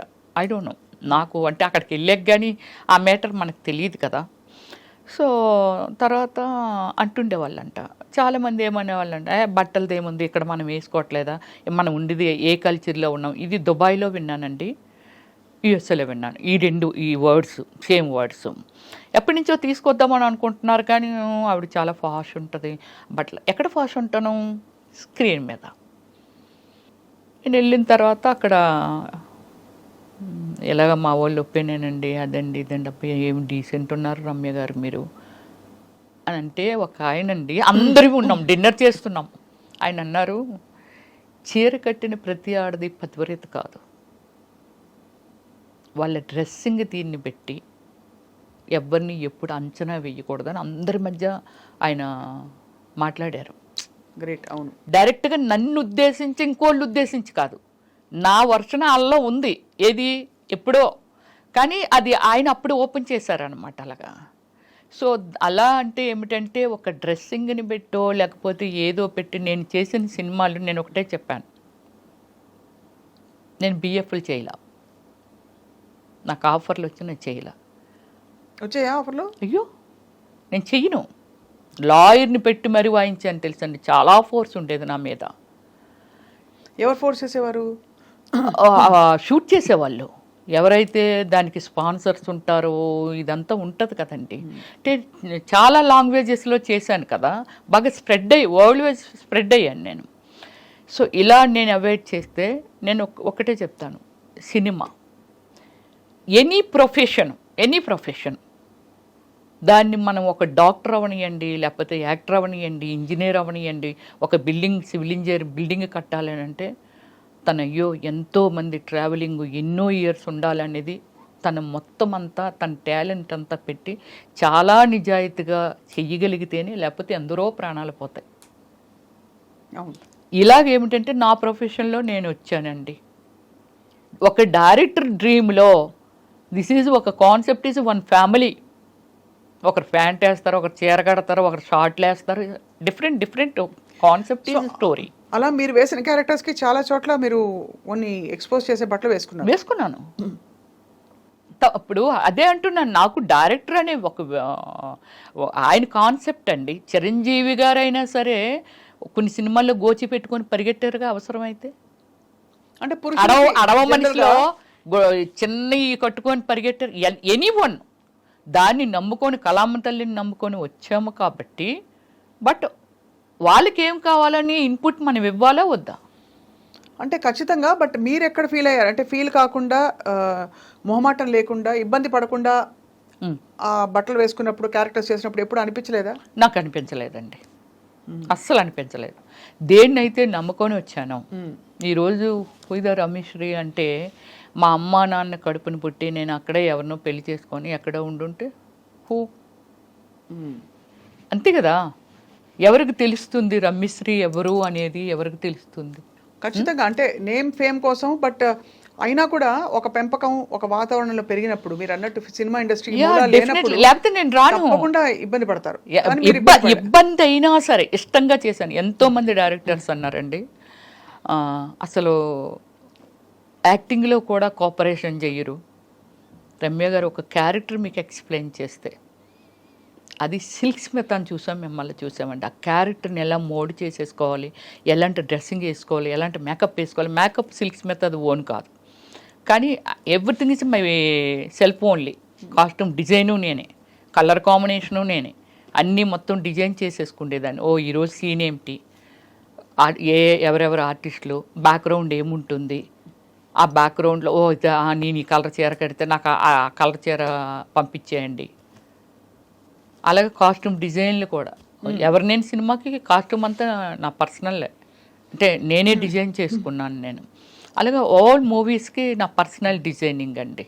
సో ఎక్కువ ఇలాంటి కాస్ట్యూమ్స్ వేసిన క్యారెక్టర్స్ మీరేంటి డాన్స్ సీక్వెన్సెస్ చేశారు, చాలా ఐటమ్ సాంగ్స్ కూడా చాలా చేశారు. ఏమైనా గుర్తున్నాయా మీకు, మీరు పాపులర్గా హిట్ అయిన సాంగ్స్? పాపులర్గా హిట్ అయినవంటే నేను సూర్యతోని శ్రీ అనే ఒక మూవీ చేశాను తమిళ్లోనే. సూర్యాది ఇప్పుడు నా ఏమి సినిమా అంటే, సూర్యాది కాదు, విక్రమ్తో కూడా వన్ సాంగ్ చేశాను, యూత్. యూత్ చేశాను, రోజుకో రోజా చేశాను. ఎలా ఉండేవారు తర్వాత వాళ్ళందరూ మీతో? నాతో విక్రమ్ చాలా బాగుండేవాడు. చాలా అంటే లిమిటెడ్ పర్సన్ అనమాట. హాయ్ అంటే హాయ్, ఎర్లీ మార్నింగ్ రాగానే విచ్ చేయడం సూర్య. కానీ విక్రమ్ అది కాదు. కామెంట్ చేయడము, జోకులు వేయటము, ఇవన్నీ చాలా ఫ్రెండ్లీగా ఉండే. ఎప్పుడైనా లంచ్కో దేనికో పిలవచ్చు కదరా ఏదో చేపలు అంటే, నేను కుకింగ్ ఫేవర్ని అనమాట. అది అది అది వదలలేదు. వదలను. అదే మరి. మటన్, అంత గోంగూర బిజీగా కానీ, ఉంటూ 400 సినిమాలు ఫిష్ చేసి. పులుసు కానీ వెరీ ఫేమస్. ఎప్పుడో మీరు రావాలి ఇంటికి. నేను వెజిటేరియన్ అండి. అయ్యో సారీ. కానీ కాబట్టి మీరు బంగాళదుంపల వేపుడు, చక్కగా టమాటో వెజిటేరియన్ కూడా చాలా అద్భుతంగా చేస్తాను. పప్పు ఫ్లేవర్ అయితే అసలు ఎంత అద్భుతంగా ఉంటుందంటే, తింటుంటే ఆ స్మెల్ చాలండి. అంత పప్పు టమోటా కానీ ఎనీ లీవ్స్ యాడ్ చేసి కానీ చాలా బాగా చేస్తాను. గోంగూర పచ్చడి, పచ్చి పచ్చడి, ఇలాంటివన్నీ. కంప్లీట్ గా జీవితాన్ని ఎలా స్ట్రా వేసి పీల్చేయాలో అన్ని మీరు అంతేగా. కానీ చాలా మంది చెప్తారు స్వప్న గారు, మీరు స్క్రీన్ మీద చూసిన రమ్య గారికి ఇన్సైడ్ మీరు అంటే అవుట్ సైడ్ మీ అంటే బయట చూసిన రమ్య గారికి అసలు సంబంధం కూడా ఉండదు. మీరు చాలా homely and exactly. Cinema time వరకే సినిమా వదిలిస్తే నాకు ఏ లైఫ్ తెలియదండి. పబ్ లైఫ్ తెలీదు, ఫ్రెండ్స్ సర్కిల్ లేరు, తాగడం అలాంటివి అలవాటు ఏమీ లేదండి. అంటే ఇవన్నీ టిపికల్గా. సిల్క్ స్మిత గారిని కలిసారా మీరు? లేదు, అప్పటికే నేను వచ్చేసాను 97లో కదా నేను వచ్చాను. అప్పటికే ఆమె అవుట్ అయిపోయారు. అవును కదా, అవును కరెక్ట్. 97 అంటే కరెక్టే. మరి ఎవరెవరిని కలిసారు మీ కంటెంపరీస్? నేను సౌందర్య గారితో వర్క్ చేశాను, రమ్యకృష్ణ గారితో వర్క్ చేశాను. సౌందర్య గారితో నేను, సౌందర్య గారు అంటే ఇక్కడ తెలుగులో చేశాము. కన్నడలో ఆర్యభట్ అని నేను సెకండ్ హీరోయిన్. నాకు అవార్డు వచ్చింది, తనకు రాలేదు, నాకు వచ్చింది అవార్డు. సో ఆర్యభట్ అని రమేష్ అరవింద్ హీరో అనమాట. తను ఇట్స్ లైక్ శ్రీకాంత్ మనకి ఎలా హీరో అలా సతీ లీలావతిలో చేశారు కదా. యా. సో ఆయన మూవీ అనమాట. చాలా మూవీస్ చేసాం, ఒక 6 or 7 మూవీస్ చేసాము. చాలా ఫ్రెండ్లీగా ఉండేది. రమ్య నువ్వు అంటే మామూలు చైర్స్ చేసుకొని ఇంకా వేరే ఎక్కువ ఆర్టిస్టులు ఉంటారు కదా, మాట్లాడుకొని ఇదంతా చేస్తున్నప్పుడు నువ్వేమైనా దూదులు పెట్టుకుంటావా రమ్య? అందరూ సరదాగా డిస్కస్ చేసి నవ్వినా సరే నువ్వు నవ్వు అలా ఉండిపోతావు ఏమిటి, ఎక్కడో చైర్ వేసుకుంటావేంట్రా, నన్ను రా అనేది, ఎక్కడో చైర్ వేసుకుంటావేంట్రా అనేసి అని. నేనేమి దూదులు పెట్టుకోను, కానీ మ్యాటర్ నాది కాదు కదా, సబ్జెక్ట్ నాది కాదు. అంటే నాతో మాట్లాడో లేకపోతే నా గురించి మాట్లాడితే వింటాను. ఎవరి గురించో మాట్లాడుతున్నారు కాబట్టి అది నాకు సంబంధం లేనిది కదా. అలా నాకు అలవాటు అయిపోయింది ఫస్ట్ నుంచి. నేను అంతే, ఎవరి మ్యాటర్లోకి నేను దూరను. ఎనీ పాసిబిలిటీ స్వప్న గారు చాలా వరకు అయ్యో పాపం అనే హార్ట్ ఉంది నా దగ్గర. అయ్యో పాపం ఇలా అయ్యిందా, అయ్యో మనకి అంటే నాకు ₹1,00,000 వచ్చింది అనుకోండి. చాలా ప్లేసుల్లో నేను ఇది స్టేట్మెంట్ కూడా ఇవ్వడం జరిగింది. నాకు ఒక 1 lakh వచ్చింది, 10,000 ఈజ్ నథింగ్. ఇంకా నాకు 90,000 ఉంది. ఆ 10,000 సాక్రిఫికేషన్ చేస్తాను. ఏమి చెయ్యాలి, దేనికోసం యూజ్ చేయాలి, ఏమిటి అనేది. సో 27 కంట్రీస్ తిరిగాను నేనైతే. ఎంత హైయెస్ట్ రెమ్యూనరేషన్ ఎప్పుడు అందుకున్నారు రమ్య గారు? నేను హైయెస్ట్ రెమ్యూనరేషన్ అయితే ఆర్యభట్టకండి, దానికి అందుకున్నాను. దానికి వచ్చి 15 lakh ఇచ్చారు నాకు. తర్వాత అన్ని ఐటమ్ సాంగ్ చేస్తే 10 lakh. 10 lakhs కూడా? వావ్.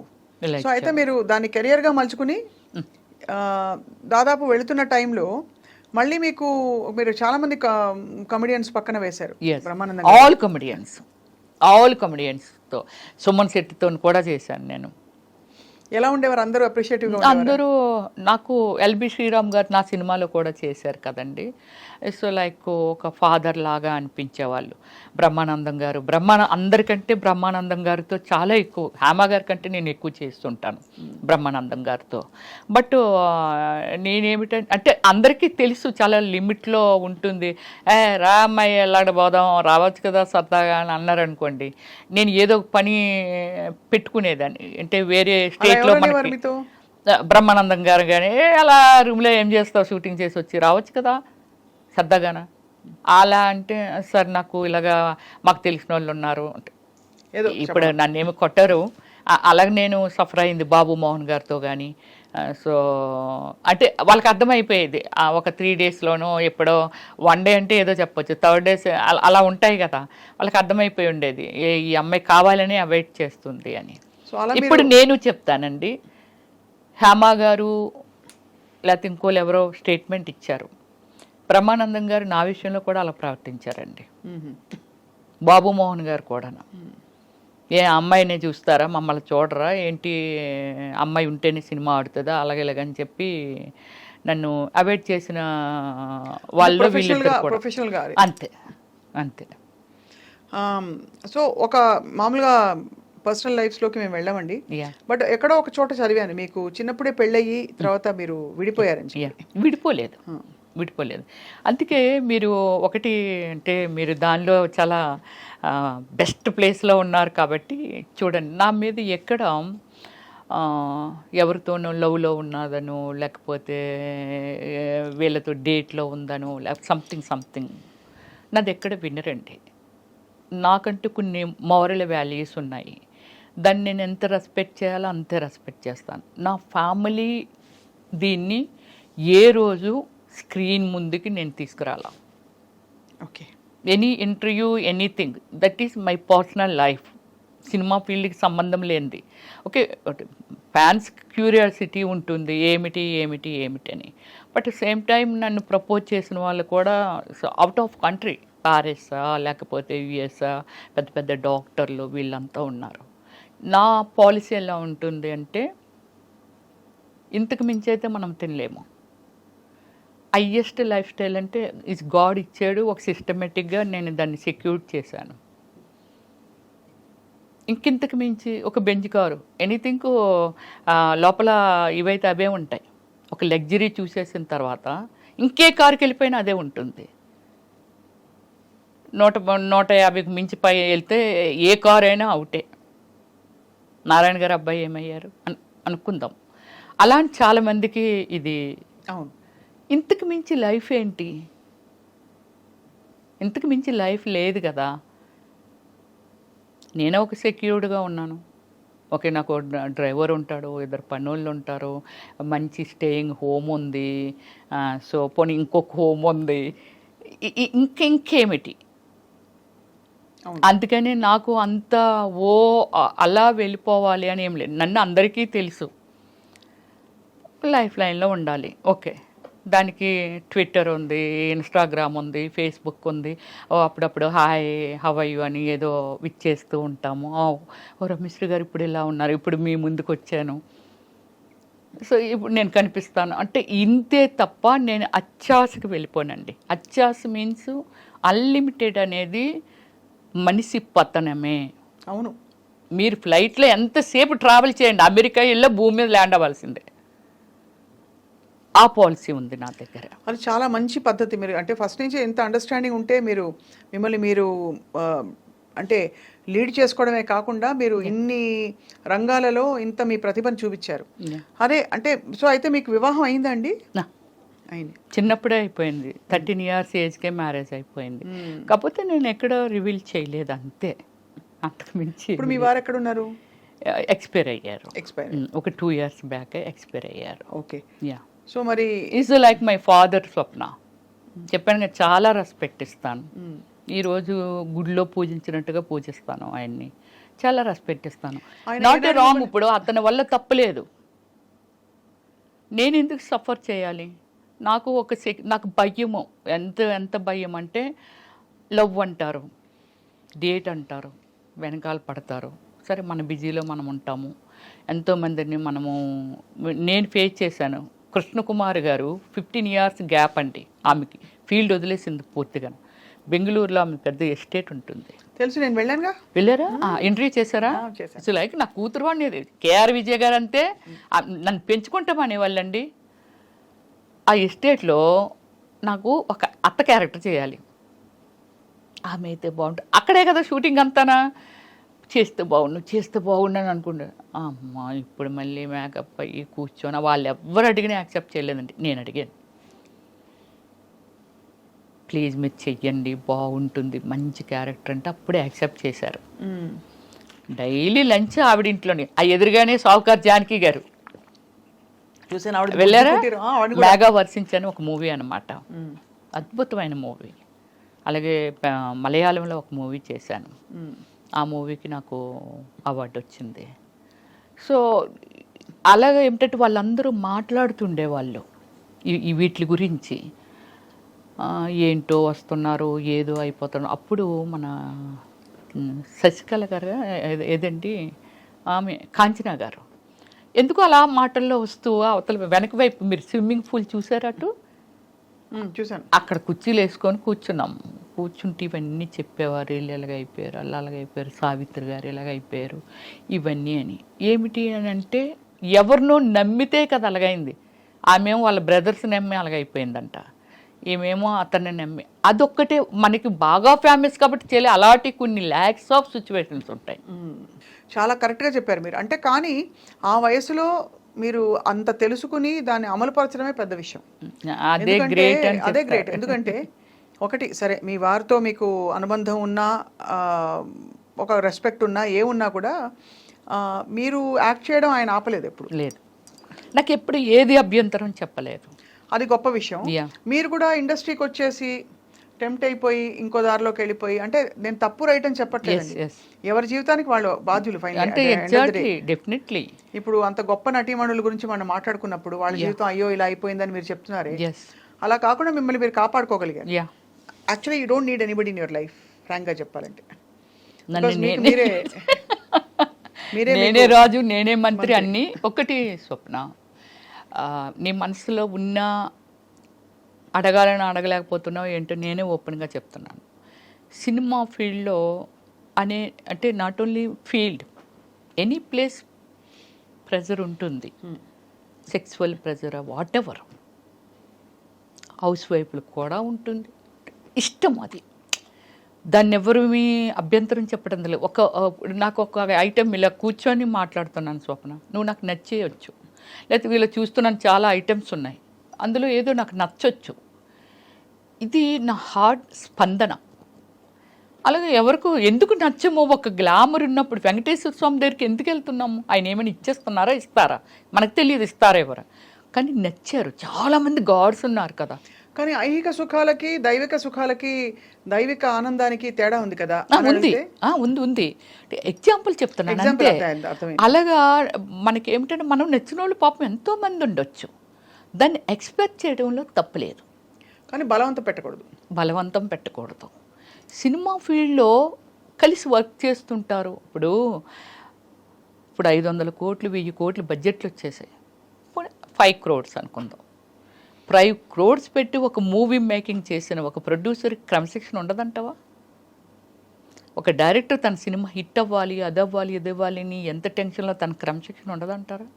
ఒక మనిషిని ఒక రిక్వెస్ట్ దానిలో పెట్టారు అని అంటే ఇష్టం అయ్యి, అంటే ఈ ట్రావెలింగ్లో ఏదో నచ్చింది. ఎందుకు రోడ్డు మీద నేను వెళ్తూ ఉంటాను కదా, నాకు డ్రైవ్ అంటే చాలా ఇష్టం, వెరీ స్పీడ్ డ్రైవర్ని నేను. వెళ్తుంటాం కదా, ఒక లొకేషన్ ఏదైనా నచ్చిందని ఆపేసి అక్కడ ఒక 10 నిమిషాలు ఏదో రిలాక్స్గా అంతా వాచ్ చేసి, అప్ప చాలా బాగుంది, ఎటు కాసేపు కూర్చుంటే బాగున్ను అలా అనిపిస్తుంది నాకు. అలాగే ఒక ఇష్టాన్ని ఎవరిని స్టాప్ చేయలేము. బట్ అలా నచ్చి అడిగిన వాళ్ళు చాలామంది ఉన్నారు నన్ను పెద్దవాళ్ళు ఎవరైనా చాలా పెద్దవాళ్ళు. కానీ ఏ రోజు నేను రాంగ్ స్టెప్ వేయలేదు. అంటే నాకు ఒకవేళ సినిమా ఇవ్వమన్నారని అనుకుందాం, అదే కదా మెయిన్. ఐ డోంట్ కేర్, మీరే ప్రొడ్యూసర్ లేరు, మీరు ఒక్కలే డైరెక్టర్ లేరు, నేను ఒక్కదాన్ని ఆర్టిస్ట్ లేను, ఇది కూడా చెప్తా. సో ఏం చెప్పుకునేవారు, ఏది రావాల్సి ఉంటే అది వస్తుంది అంతే. ఇప్పుడు మనము మార్కెట్లోకి వెళ్ళాము కదా, ఒక ఐటమ్ మార్కెట్లో పెట్టినప్పుడు ఒక్కలే వెళ్ళి చూసి వెళ్ళిపోరు కదా, ఇంకెంతోమంది వస్తుంటారు, ఎవరో ఒకరికి నచ్చి కొనుక్కుంటారు కదా. అంతే, ఒక కళాకారిణిగా నేనున్నాను, ఎంతోమంది సినిమాలు చేసినప్పుడు నా అవసరం, రమ్మిశ్రీ అయితే భలే ఉంటుంది, ఆ సినిమాలు చాలా బాగా చేసింది. నేను సినిమా తర్వాత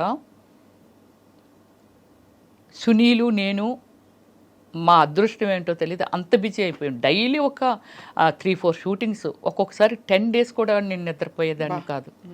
నైట్ 2 వరకు డాన్స్, ఏదైనా ఐటమ్ సాంగ్ స్ట్రైన్ అయిపోదండి. ఎక్కడో అడవుల్లో పెట్టేవాళ్ళు, ఎక్కడో పెట్టేవాళ్ళు. మళ్ళీ వేరొకరు location 7 o'clock, morning hour 7 o'clock call sheet. నేను ఎప్పుడు ఇంటికి వెళ్ళాలి, ఎప్పుడు పడుకోవాలి, ఎన్ని చేయాలి. ఇప్పటికీ నా దగ్గర ఒక అసిస్టెంట్ ఉండేదండి, లక్ష్మి అనేసి. ఇప్పటికీ మాట్లాడుతుంది. పిల్లలతో పెద్దోళ్ళు అయిపోయారు, ఇంటర్మీడియట్ ఏదో చదువుతున్నారు. 10 years ఉంది అమ్మాయి నా దగ్గర. అమ్మాయిని కోవే సరళ, తర్వాత రజిత గారు, వీళ్ళందరూ ఏటా పిల్ల పిచ్చిదాన్ని ఉంది, అలాడదాన్ని పెట్టుకున్న అందంగా ఉండేదాన్ని పెట్టుకో అన్నారు. 10 years ఉందండి. Everything only that girl. అన్ని చూసుకుంటా అన్నీ కామ్మాయే.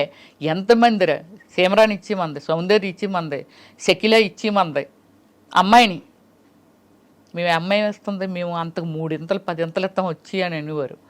అంటే నాకు నిద్ర లేకపోయినా సరే అమ్మాయి మొత్తం అంతా మేనేజ్ చేసి, 1 గంట పడుకుంటారు, మొత్తం అంతా బాత్రూంలో హీటర్ ఆన్ చేసేయడం, అది చేసేయడం, ఇది చేసేయడం, మేకప్ సామాన్ పెట్టేయడం. నెక్స్ట్ సినిమా ఏంటి, నా ఏం డ్రెస్ వేస్తాను, ఎలాగేస్తాను, దానికి షేడ్లు కూడా అమ్మాయికి వచ్చేసాయి. అంటే ఈ షేడ్ వేస్తారు మేడం గారు, ఈ కలర్ చీర కడతానన్నారని.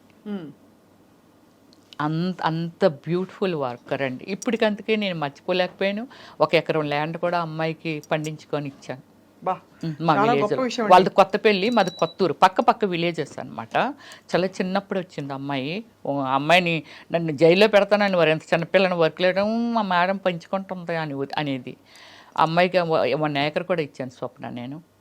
చాలా చాలా పెద్ద విషయం. అంటే మీరు ఇంత కనెక్ట్ అయ్యి అందరితో, మీరు ఒక్కొక్కరి గురించి మాట్లాడుతుంటే కూడా మీకు ఎంత కనెక్టెడ్గా వాళ్ళ జర్నీస్ మీతో కొనసాగాయి, మీ కో స్టార్స్ కావచ్చు.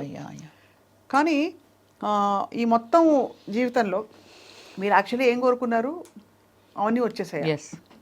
What did you want? ఇప్పుడు ఇండస్ట్రీకి వచ్చినప్పుడు ఏమనుకుంటారు, పేరు రావాలి, అవును, నేను యాక్ట్ చేయాలి, 10 మంది నన్ను గుర్తుపట్టి మెచ్చుకోవాలి, ఇదే కదా, నాకు బోల్డ్ డబ్బులు ఉండాలి, ఇంతే కదా ఉంటాయి. ఇంకేమన్నా ఉంటాయా? అంటే నేను అనేది ఫర్ ఎగ్జాంపుల్ అవార్డ్స్ గెలుచుకోవాలి, అలాంటివి ఉంటాయి. అవి వచ్చాయి. మదర్ తెరెసా అవార్డు వచ్చింది for social service, of course.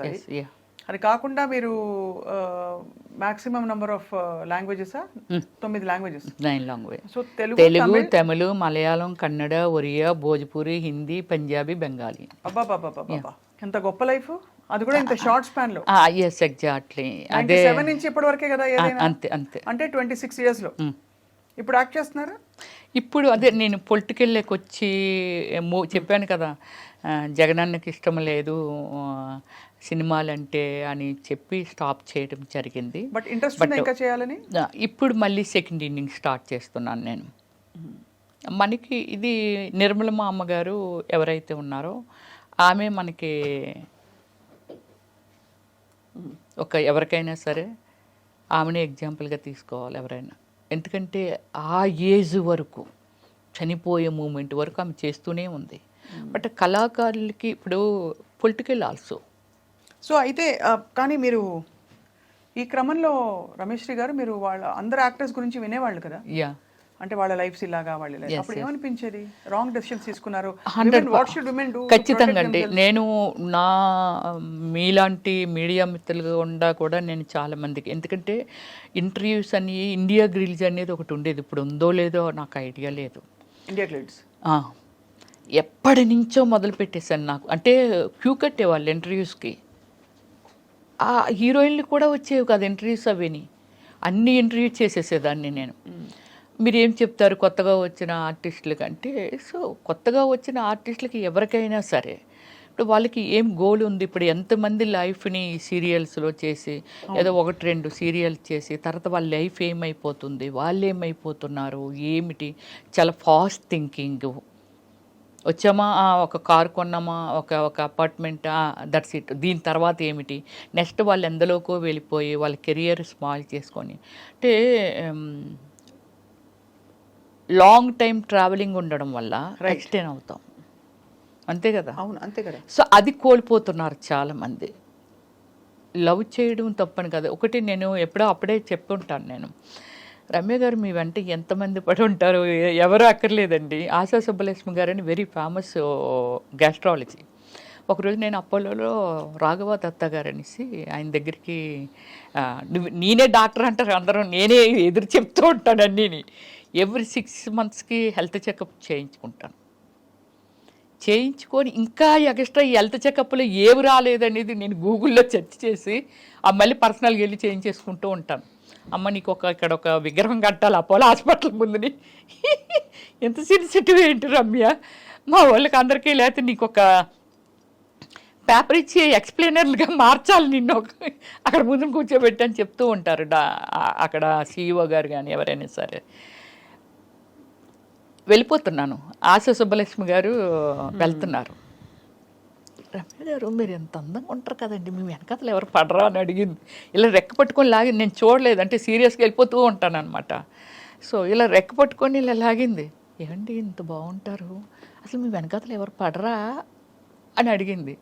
ఏంటండి ఈ వీధిలో ఎవరు పడితే అలా పడిపోతారా డాక్టర్ గారు అని అంటే, లేదండి నాకే అనిపిస్తుంది మిమ్మల్ని చూస్తూ ఉంటే. Very lovely. ఆవిడకి ఒకే డాటర్ అనమాట. సో అప్పటికి ఇంకా కిడ్ అమ్మాయి 6 years old అనమాట. సో అలాగే ఏమిటంటే చాలా ప్రౌడ్గా ఫీల్ అవుతాను అంతే, అంతకు మించి ఏమి వెళ్ళను ఎక్స్ట్రా. చాలా ప్రౌడ్గా ఫీల్ అవుతాను. ఎవరైనా నేను వెళ్ళిపోతుంటే నన్ను ఎవరైనా చూశారు, వాడు చూస్తాడు అనుకుంటాను, చూస్తాడు. అది చూడడంలో గ్రేట్గా ఫీల్ అవుతాను.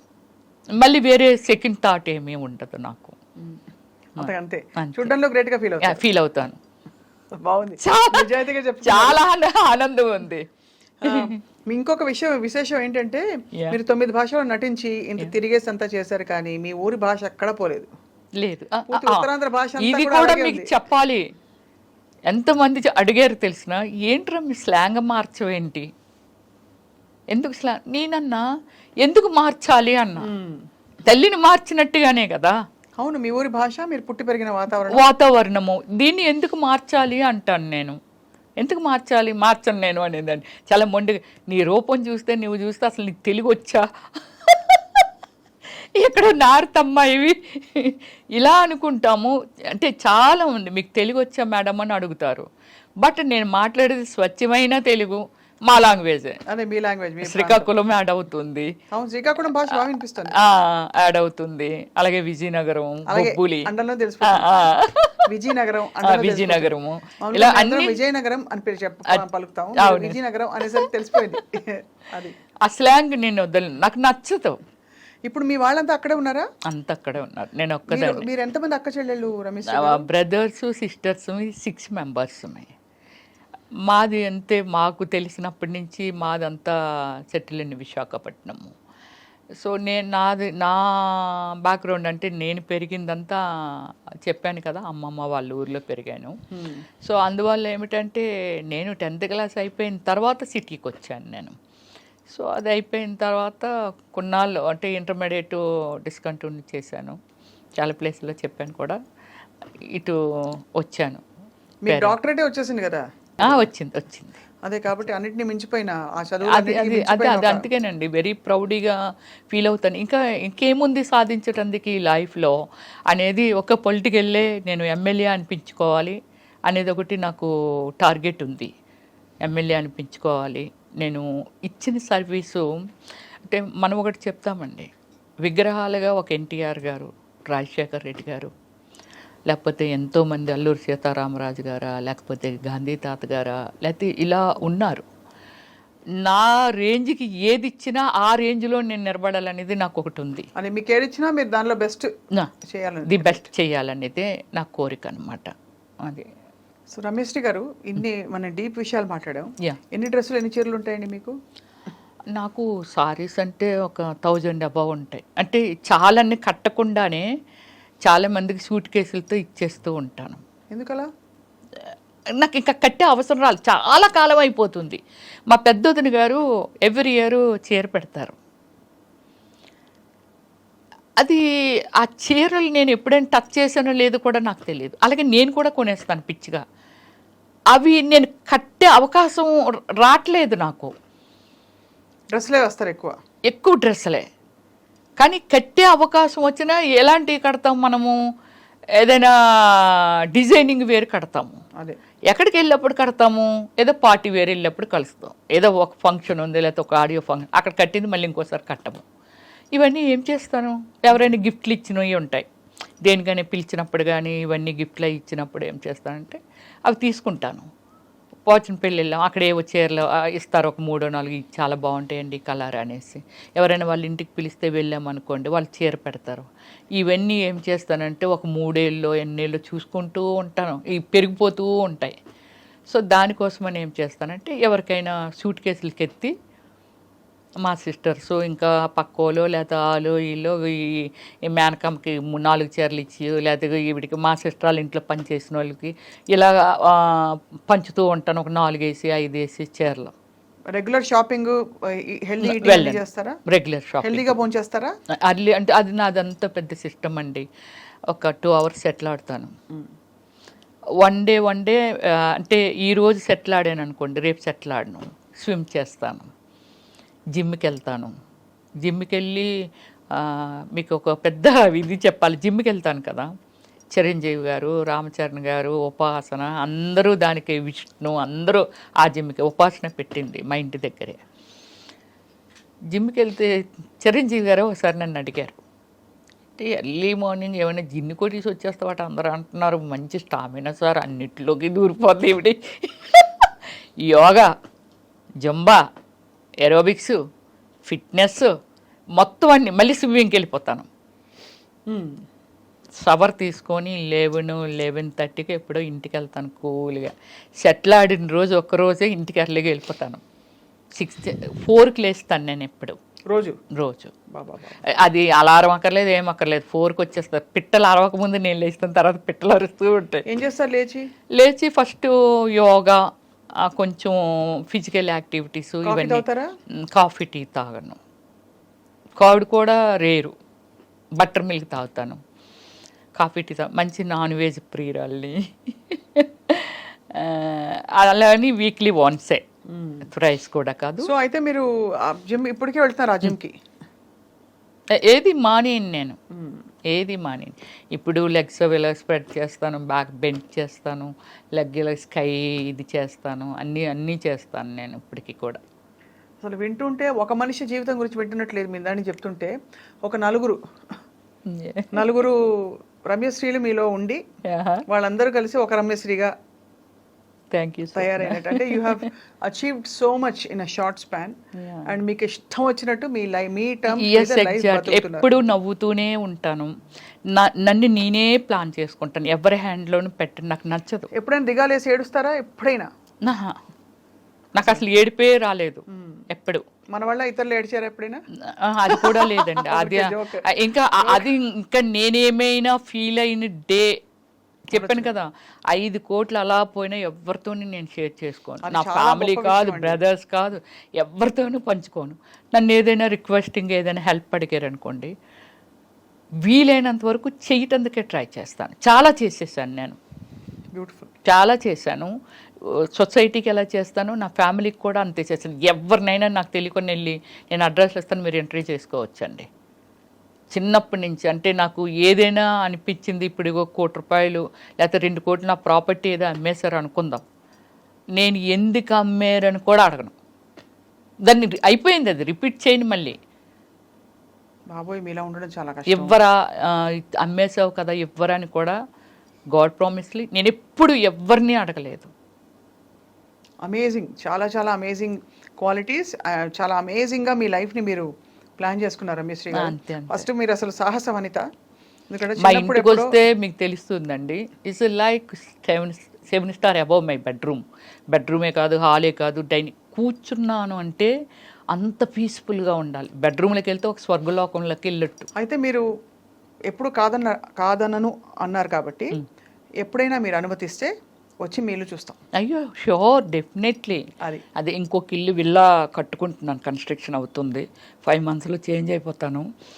డ్రీమ్ అంతే. అప్పుడులో రమ్యశ్రీ డ్రీమ్ హౌస్ అని వేశారు. అంటే ఎవరెవరో ఏదో కట్టుకోవడం ఇంకా బాగా కట్టేసి ఉండొచ్చు, కానీ నా టేస్టు, నా ఫీలింగు అంటే పడుకుంటే ఇలా ఉంటుందా అనేది. బెడ్రూమ్ అంటే బెడ్రూము, నా బాత్రూమ్ కూడా అంత గార్డెనింగే, చాలా లవ్లీగా ఉంది వినడానికి.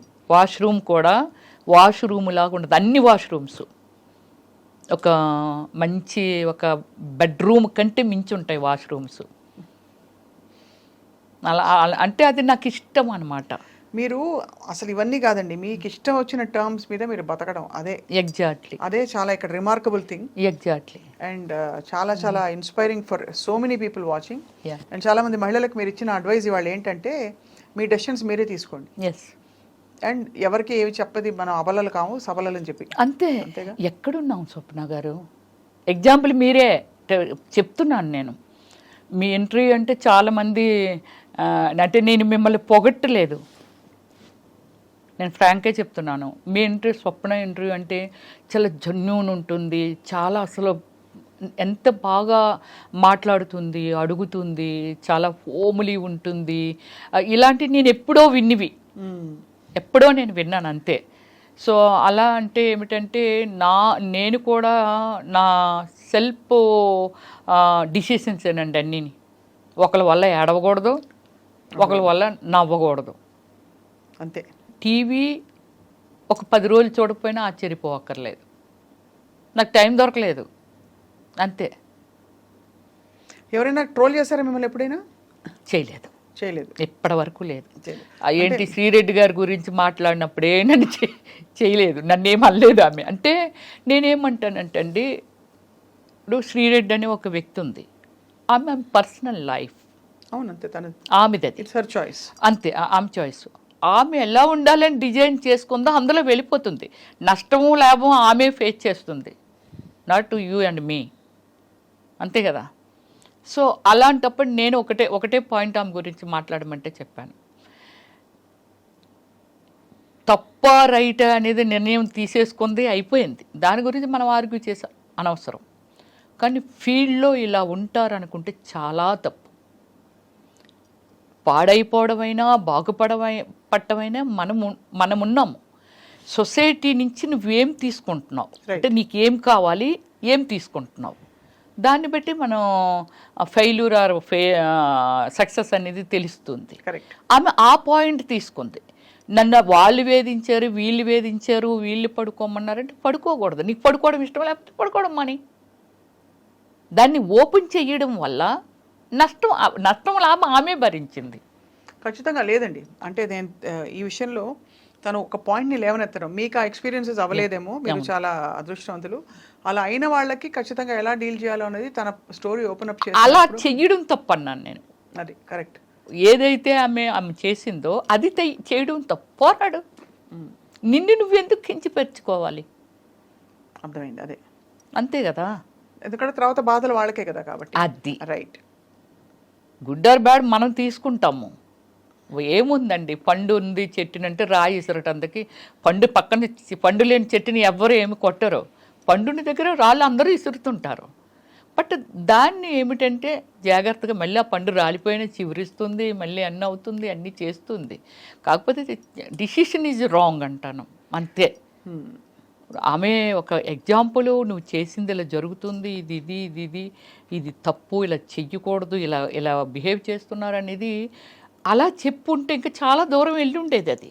కానీ నీకు నువ్వుగా శిక్ష వేసుకున్నావు.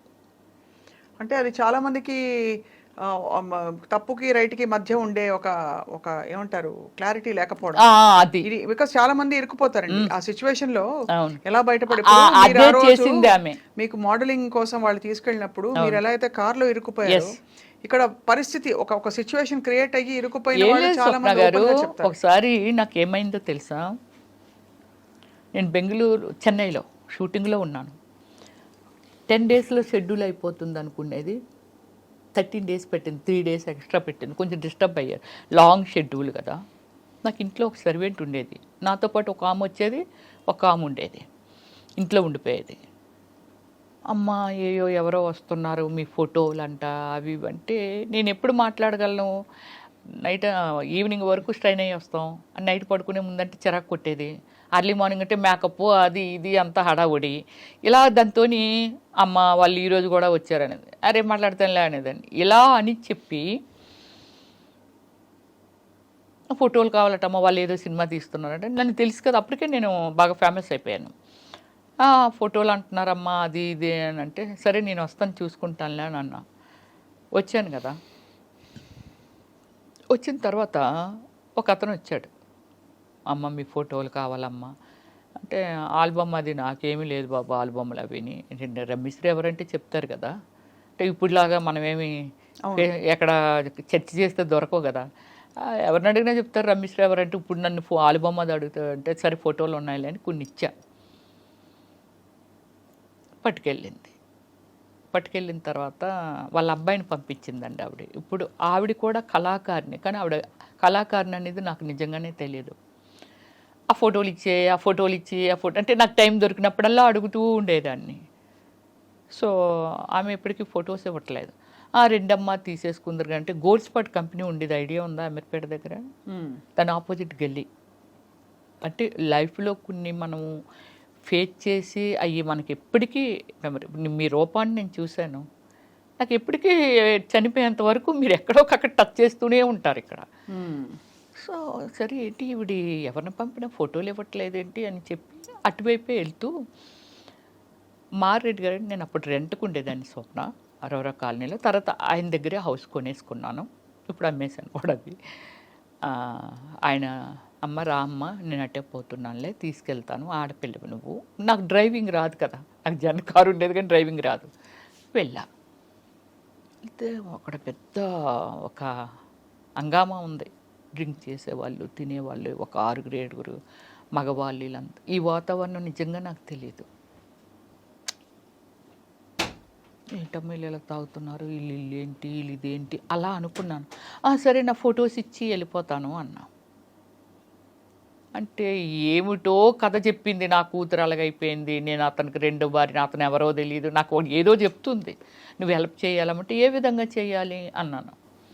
అంటే అలా కదమ్మా నీ హెల్ప్ కావాలి తల్లి, నా కూతురు అనుకో నువ్వు అని. సరే నా ఫోటోలు ఇవ్వు, సరే నేను ఏదో ఒకటి చెప్తానులే అని అనుకొని వచ్చేసారు. అదే రోజు నైటు విపరీతమైన వర్షం, సినిమా సీన్ లాగే ఉంది. ఒక అబ్బాయి ఫుల్గా డ్రింక్ చేసి మా ఇంటి మెట్ల దగ్గరికి వచ్చాడు. ఎదురుగా ముస్లిమ్స్ ఉంటారు, అంటే ఆపోజిట్ హౌస్. నేను లేను, మా సర్వెంట్ తీసింది డోరు. మా గ్రిల్ ఉండేది ముందని.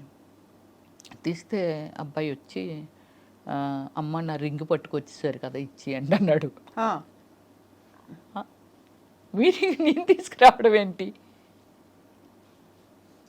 మీరు ఇంకెవరైనా అనుకుంటున్నా, మీరు ఇందాక వచ్చారు కదా, అక్కడ అతను ఉన్నది కూడా మనం చూడాల. మీరు ఇందాక వచ్చారు కదా, నా రింగు అక్క తీసుకుంది మీకు ఇచ్చిందంట కదా. నాకు ఎందుకు ఇచ్చింది, ఎందుకు ఇచ్చిందో, మీ ఇంటికి వెళ్ళి తీసుకోమందని. అప్పుడు 9:30 అంత అవుతుంది వచ్చాడు నైటు. ఫుల్ డ్రింక్, వాళ్ళ ఇంటి దగ్గర నుంచే, అక్కడ డ్రింక్ చేస్తున్నాడేమో వచ్చాడు. అప్పుడు చెప్పాను, మీరు అతను మనం చెప్పింది వినట్లా. చైర్లో వచ్చి లోపలికి వచ్చి కూర్చుండిపోయాడు. మా సర్వెంట్స్ కదా తీశారు డోరు, వచ్చి కూర్చున్నాడు. వెళ్ళమంటే వెళ్ళడే. మీరు నమ్మరండి, అక్కడ నా పేషెన్స్ ఎంత ఉందంటే తల్లిలాగా, ఒక మదర్ లాగా అతనికి ఎంత అందంగా ఉన్నావో, ఎంత బాగున్నావు అమ్మ, ఇలా డ్రింక్ చేసి ఇలా రియల్లీ నేను తీసుకురాలేదు రింగు, చూడ ఆవిడే ఏదో చేసి ఉంటుంది, నా మీద పెట్టింది, నేను వచ్చాను. లైక్ అంటే ఒక రీజను అర్థమైంది. ఆలోచించి నువ్వు నాకు ఎందుకు ఇచ్చి ఉంటుంది అంటావు, నాకెందుకు ఇస్తుంది ఆవిడ ఎవరో కూడా నాకు తెలియదు అసలు. వచ్చాను, ప్లీజ్ వెళ్ళిపో, టైం అవుతుంది, నేను ఏదైనా పోలీసులు పిలిచాను అనుకో నీ లైఫ్. ఆడు సింగపూర్ వెళ్దాం అనుకుంటున్నాడంట. ఆవిడికి నువ్వెలా దొరికేవు, ఆవిడింటికి నువ్వెందుకు వెళ్ళేది, ఒక మదర్ లాగా అలా అలా అలా అలా అలా అలా ఎక్స్ప్లెయిన్ చేసి అతన్ని 11:30కి బయటకు పంపగలిగాను. నా ఓపుకి నాకు నేనే జోహార్ చెప్పుకున్నాను. ఇంత ఓపుక రమ్య అనేది ఏం చేసేస్తాడో భయం. మామూలుగా ఎవరినైతే కసురుతారు, లేకపోతే పక్క వాళ్ళని పిలుస్తారు, పోలీసులు కంప్లీట్ చేస్తారు. చెయ్యలేదు అసలు. బ్రతిమిలాడే రీజన్ వాడు కరిగాడు. లాస్ట్కి కరిగి అప్పుడు బయటికి వెళ్ళాడు. లోపల ఒక భయము, వీడు ఫుల్ తాగేస్తున్నాడు, టూ యంగ్ అబ్బాయి, ఏమైనా చేసేస్తాడేమో. బాబోయ్, మీరు అసలు మీ ఎక్స్పీరియన్సెస్ మొత్తం అంతా చూస్తే ఒక కథ బుక్ రాశారంటే మీకు అది రాయించండి యాక్చువల్లీ. అంటే మీరు ఇండస్ట్రీకి వచ్చిన తీరు, ఆ కార్లో అయిన ఇన్సిడెంట్, ఇలాంటి బోల్డ్ జరిగి ఉంటాయి. అవన్నీ కలిపి నిజంగా రమ్యశ్రీ గారు మీరు ఎలా బయటపడ్డారు? బయటపడ్డం అంటే చెప్తున్నాను కదా, నాకు ఓపిక ఎక్కువ స్వప్న గారు. తర్వాత మీరు భయపడరు మెయిన్. ఫస్ట్ అది ఏదైనా అవనియండి, నేను వచ్చి కున్నిట్ల మీద పెట్టి దగ్గర ఒక 15 crores పోగొట్టుకున్నాను. నాకు గాడ్ ఫాదర్ లేక, అంటే చెప్పేవాళ్ళు లేక, దీని మీద అయితే ఇది పెరుగుతుంది, ఇదైతే ఇలాగ అవుతుంది, ఆ పాపం ఇలా అడుగుతాను ఇచ్చేస్తారా అట్లే, ఇలా అనుకొని పోగొట్టుకొని ఉంటాను. కానీ ఏ రోజు దాని గురించి నేను ఆలోచించిన రోజు నాకు ఇంకా రాలేదు. ఆలోచించను నేను. మళ్ళీ రేపు స్టార్ట్ అవుతుంది వన్ డే, దానికోసం ప్రయత్నం చేస్తాను నేను. బ్యూటిఫుల్. పోయిన దాని గురించి నెవర్ థింకింగ్, ఇలా ఆలోచిస్తాను నేను. ఏదైనా నేను చెప్తున్నది everything is true. Of course, అంటే వి బిలీవ్ మీరు వచ్చి మీరు ఇంత మీ కథ అంతా చెప్పుకోవడం, మీ జరిగిన ఎక్స్పీరియన్స్ చెప్పుకోవడమే ఖచ్చితంగా మిమ్మల్ని నమ్ముతున్నా. అంటే మీ ఎక్స్పీరియన్స్ ఎంత రియలో అర్థమవుతుంది. ఒక అబ్బాయి చెప్పాడండి, ఓమల్లి సినిమా చేశాను కదా, వాళ్ళ పేరెంట్స్ ఓమల్లి అంటే ఆ నలుగురు అనేది ఒకటి ఏదో వచ్చింది కదా అప్పుడులో, మీరు వినేవాళ్ళు. సినిమాలు, చిన్న సినిమాలు రిలీజ్ అవనివ్వట్లేదు, థియేటర్స్ ఇవ్వట్లేదు, సో ఇప్పుడు ఆ మూవీస్ బయటికి వెళ్ళట్లేదు, అది ఇదని డేర్ అండ్ డాష్తో రిలీజ్ చేశాను. సినిమా యూట్యూబ్లో పెట్టిన తర్వాత ఎవరో నా ఫ్యాన్, వాళ్ళ పేరెంట్స్ సినిమా చూసారట. ఇంత అందంగా ఉంటుంది, అమ్మో ఇంత బాగుంది, ఎందుకు అలాంటి క్యారెక్టర్లైజ్ చేస్తుంది ఆవిడని. అప్పుడు దాకా నా మీద ఉన్న ఒపీనియను, ఏంటి ఇలాంటి క్యారెక్టర్లు చేస్తుంది ఇవిడి అనేవాళ్ళు. అంటే ఎప్పుడైనా సినిమాల్లో సీన్ వస్తే, ఈ అబ్బాయికి అంత ఒపీనియన్ ఏమీ లేదు నా మీద. ఎవరో ఒక ఫ్యాన్, వాళ్ళ పేరెంట్స్ అంటున్నాడు, అమ్మో ఎలా చేసిందో తల్లి అలాగన్నారంట. అబ్బాయి నాకు ఫోన్ చేసిన థర్డ్ డే అబ్బాయి యూఎస్ఏ వెళ్ళిపోతున్నాడు.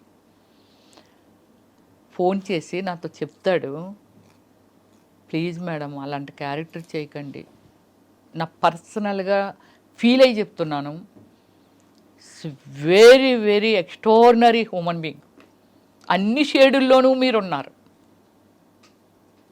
కానీ సినిమాలో మీరు చేసిన క్యారెక్టర్ చూస్తే చాలామంది ఈవిడ ఎలాంటిదో అంటే క్యారెక్టర్, సినిమాలో క్యారెక్టర్ని బట్టి, మీ పర్సనల్ లైఫ్ ఎవ్వరికీ తెలియదు, కానీ సినిమాలో క్యారెక్టర్లు బట్టి మిమ్మల్ని తప్పుగా అనుకుంటారు, చీప్గా అనుకుంటారు. కానీ ఓమల్లి సినిమా మీ టాలెంట్ చూసిన తర్వాత ఎందుకు ఈమె ఇలాంటి క్యారెక్టర్లు చేస్తుందా అని నాకు అనిపించింది మేడం. ప్లీజ్ మేడం ఇంకెప్పుడు ఎలాంటి క్యారెక్టర్స్ అన్నాను నేను. ఒక హీరోయిన్ ఉంది, హీరోయిన్ షార్ట్ డ్రెస్ వేయట్లేదా? ఇప్పుడు ఈరోజు మీరు చూస్తున్నారు చాలా ఈవెంట్స్కి, ఒక హీరోయిన్ వెళ్ళాలంటే ఒంటి మీద బట్టలు కూడా లేకుండా వెళ్తున్నారు, అంటే ఆ విధంగా డిజైనింగ్ డ్రెస్. అవును, ఒక హీరోయిన్ని రిసీవ్ చేసుకుంటే కదా ప్రొడ్యూసర్స్, ఆడియన్స్ రిసీవ్ చేసుకుంటే కదా ప్రొడ్యూసర్స్ అమ్మాయిని మళ్ళీ పెట్టుకుంటారు. కాబట్టి ఆ పార్ట్ ఆఫ్ ద గేమ్ అది అంతే. దానికి ఆ క్యారెక్టర్ చేయకండి, ఈ క్యారెక్టర్ ఎవరో ఏదో అనుకుంటారంటే నేను ఎలా, అంటే నాది ఎలా ఫుల్ఫిల్ అవుతుంది నా డ్రీమ్. ఇప్పుడు నేను బిజీగా ఉండాలి, బాగా ఉండాలి, డబ్బులు సంపాదించాలి, ఏ క్యారెక్టర్ వచ్చినా చేశాను. 7 వేరియేషన్ చేశాను నేను బిజీ ఉన్నాను, అందులో నాకేమీ తప్పు అనిపించింది అదేమీ లేదు. ఒక డాక్టర్ ఆపరేషన్ చేస్తే గుండు కోసేసి అది చేసి ఇది చేసి టిచ్చింగ్ చేసి అక్కడ అతుకుంటుంది, తప్పదు మరి, కుట్టినప్పుడు అతుకుంటుందా? అవును, అంతేగా. డాక్టర్ అంటే డాక్టర్ ఎందుకు చేశారు? అమ్మో గుండు కోస్తే భయం వేస్తుంది, ఎవరైనా ఏమైనా అనుకుంటారు అనుకుంటే ఆయన ఎలా డాక్టర్ అవుతారు? మనల్ని బ్రతికించాలి కదా. కానీ I'm very happy, end of the day so happy. ఎందుకంటే కొన్ని కోట్ల జనాభాకి ఐడెంటిఫై, అవును, కొన్ని కోట్ల జనాభాకి ఎంటర్టైన్మెంట్, అండ్ మీకు కావాల్సిన డ్రీమ్స్ మీరు ఫుల్ఫిల్ చేసుకున్నారు అంతే. ఇప్పుడు నెక్స్ట్ సెకండ్ ఇన్నింగ్స్ మొదలు పెడుతున్నారు రమేష్, ఆల్రెడీ పెట్టేశాను. వి విష్ యూ హార్ట్ ఫెల్ట్గా ఆల్ ది బెస్ట్. అతి త్వరలో మిమ్మల్ని మళ్ళీ తెర మీద తడుక్కుమని మెరుస్తూనో, తెర వెనక ఇంకా టిష్యూ మనీ షూట్ చేస్తూనో ఖచ్చితంగా మిమ్మల్ని యాక్టివ్ గా చూడబోతున్నాం. మీకు కావాల్సిన పబ్లిక్ లైఫ్ లో మీరు ఒక ప్రజాప్రతినిధిగా ఏ పరిధి అయితే ఆ పరిధి నెరవేరుతుందని చెప్పి మనస్ఫూర్తిగా ఆశిస్తున్నాం. అండ్ మీకు కృతజ్ఞతలు మీ కథలోని కొన్ని విషయాల్ని మాతో పంచుకున్నందుకు. Thank you very much. Thank you so much ma'am. All the best.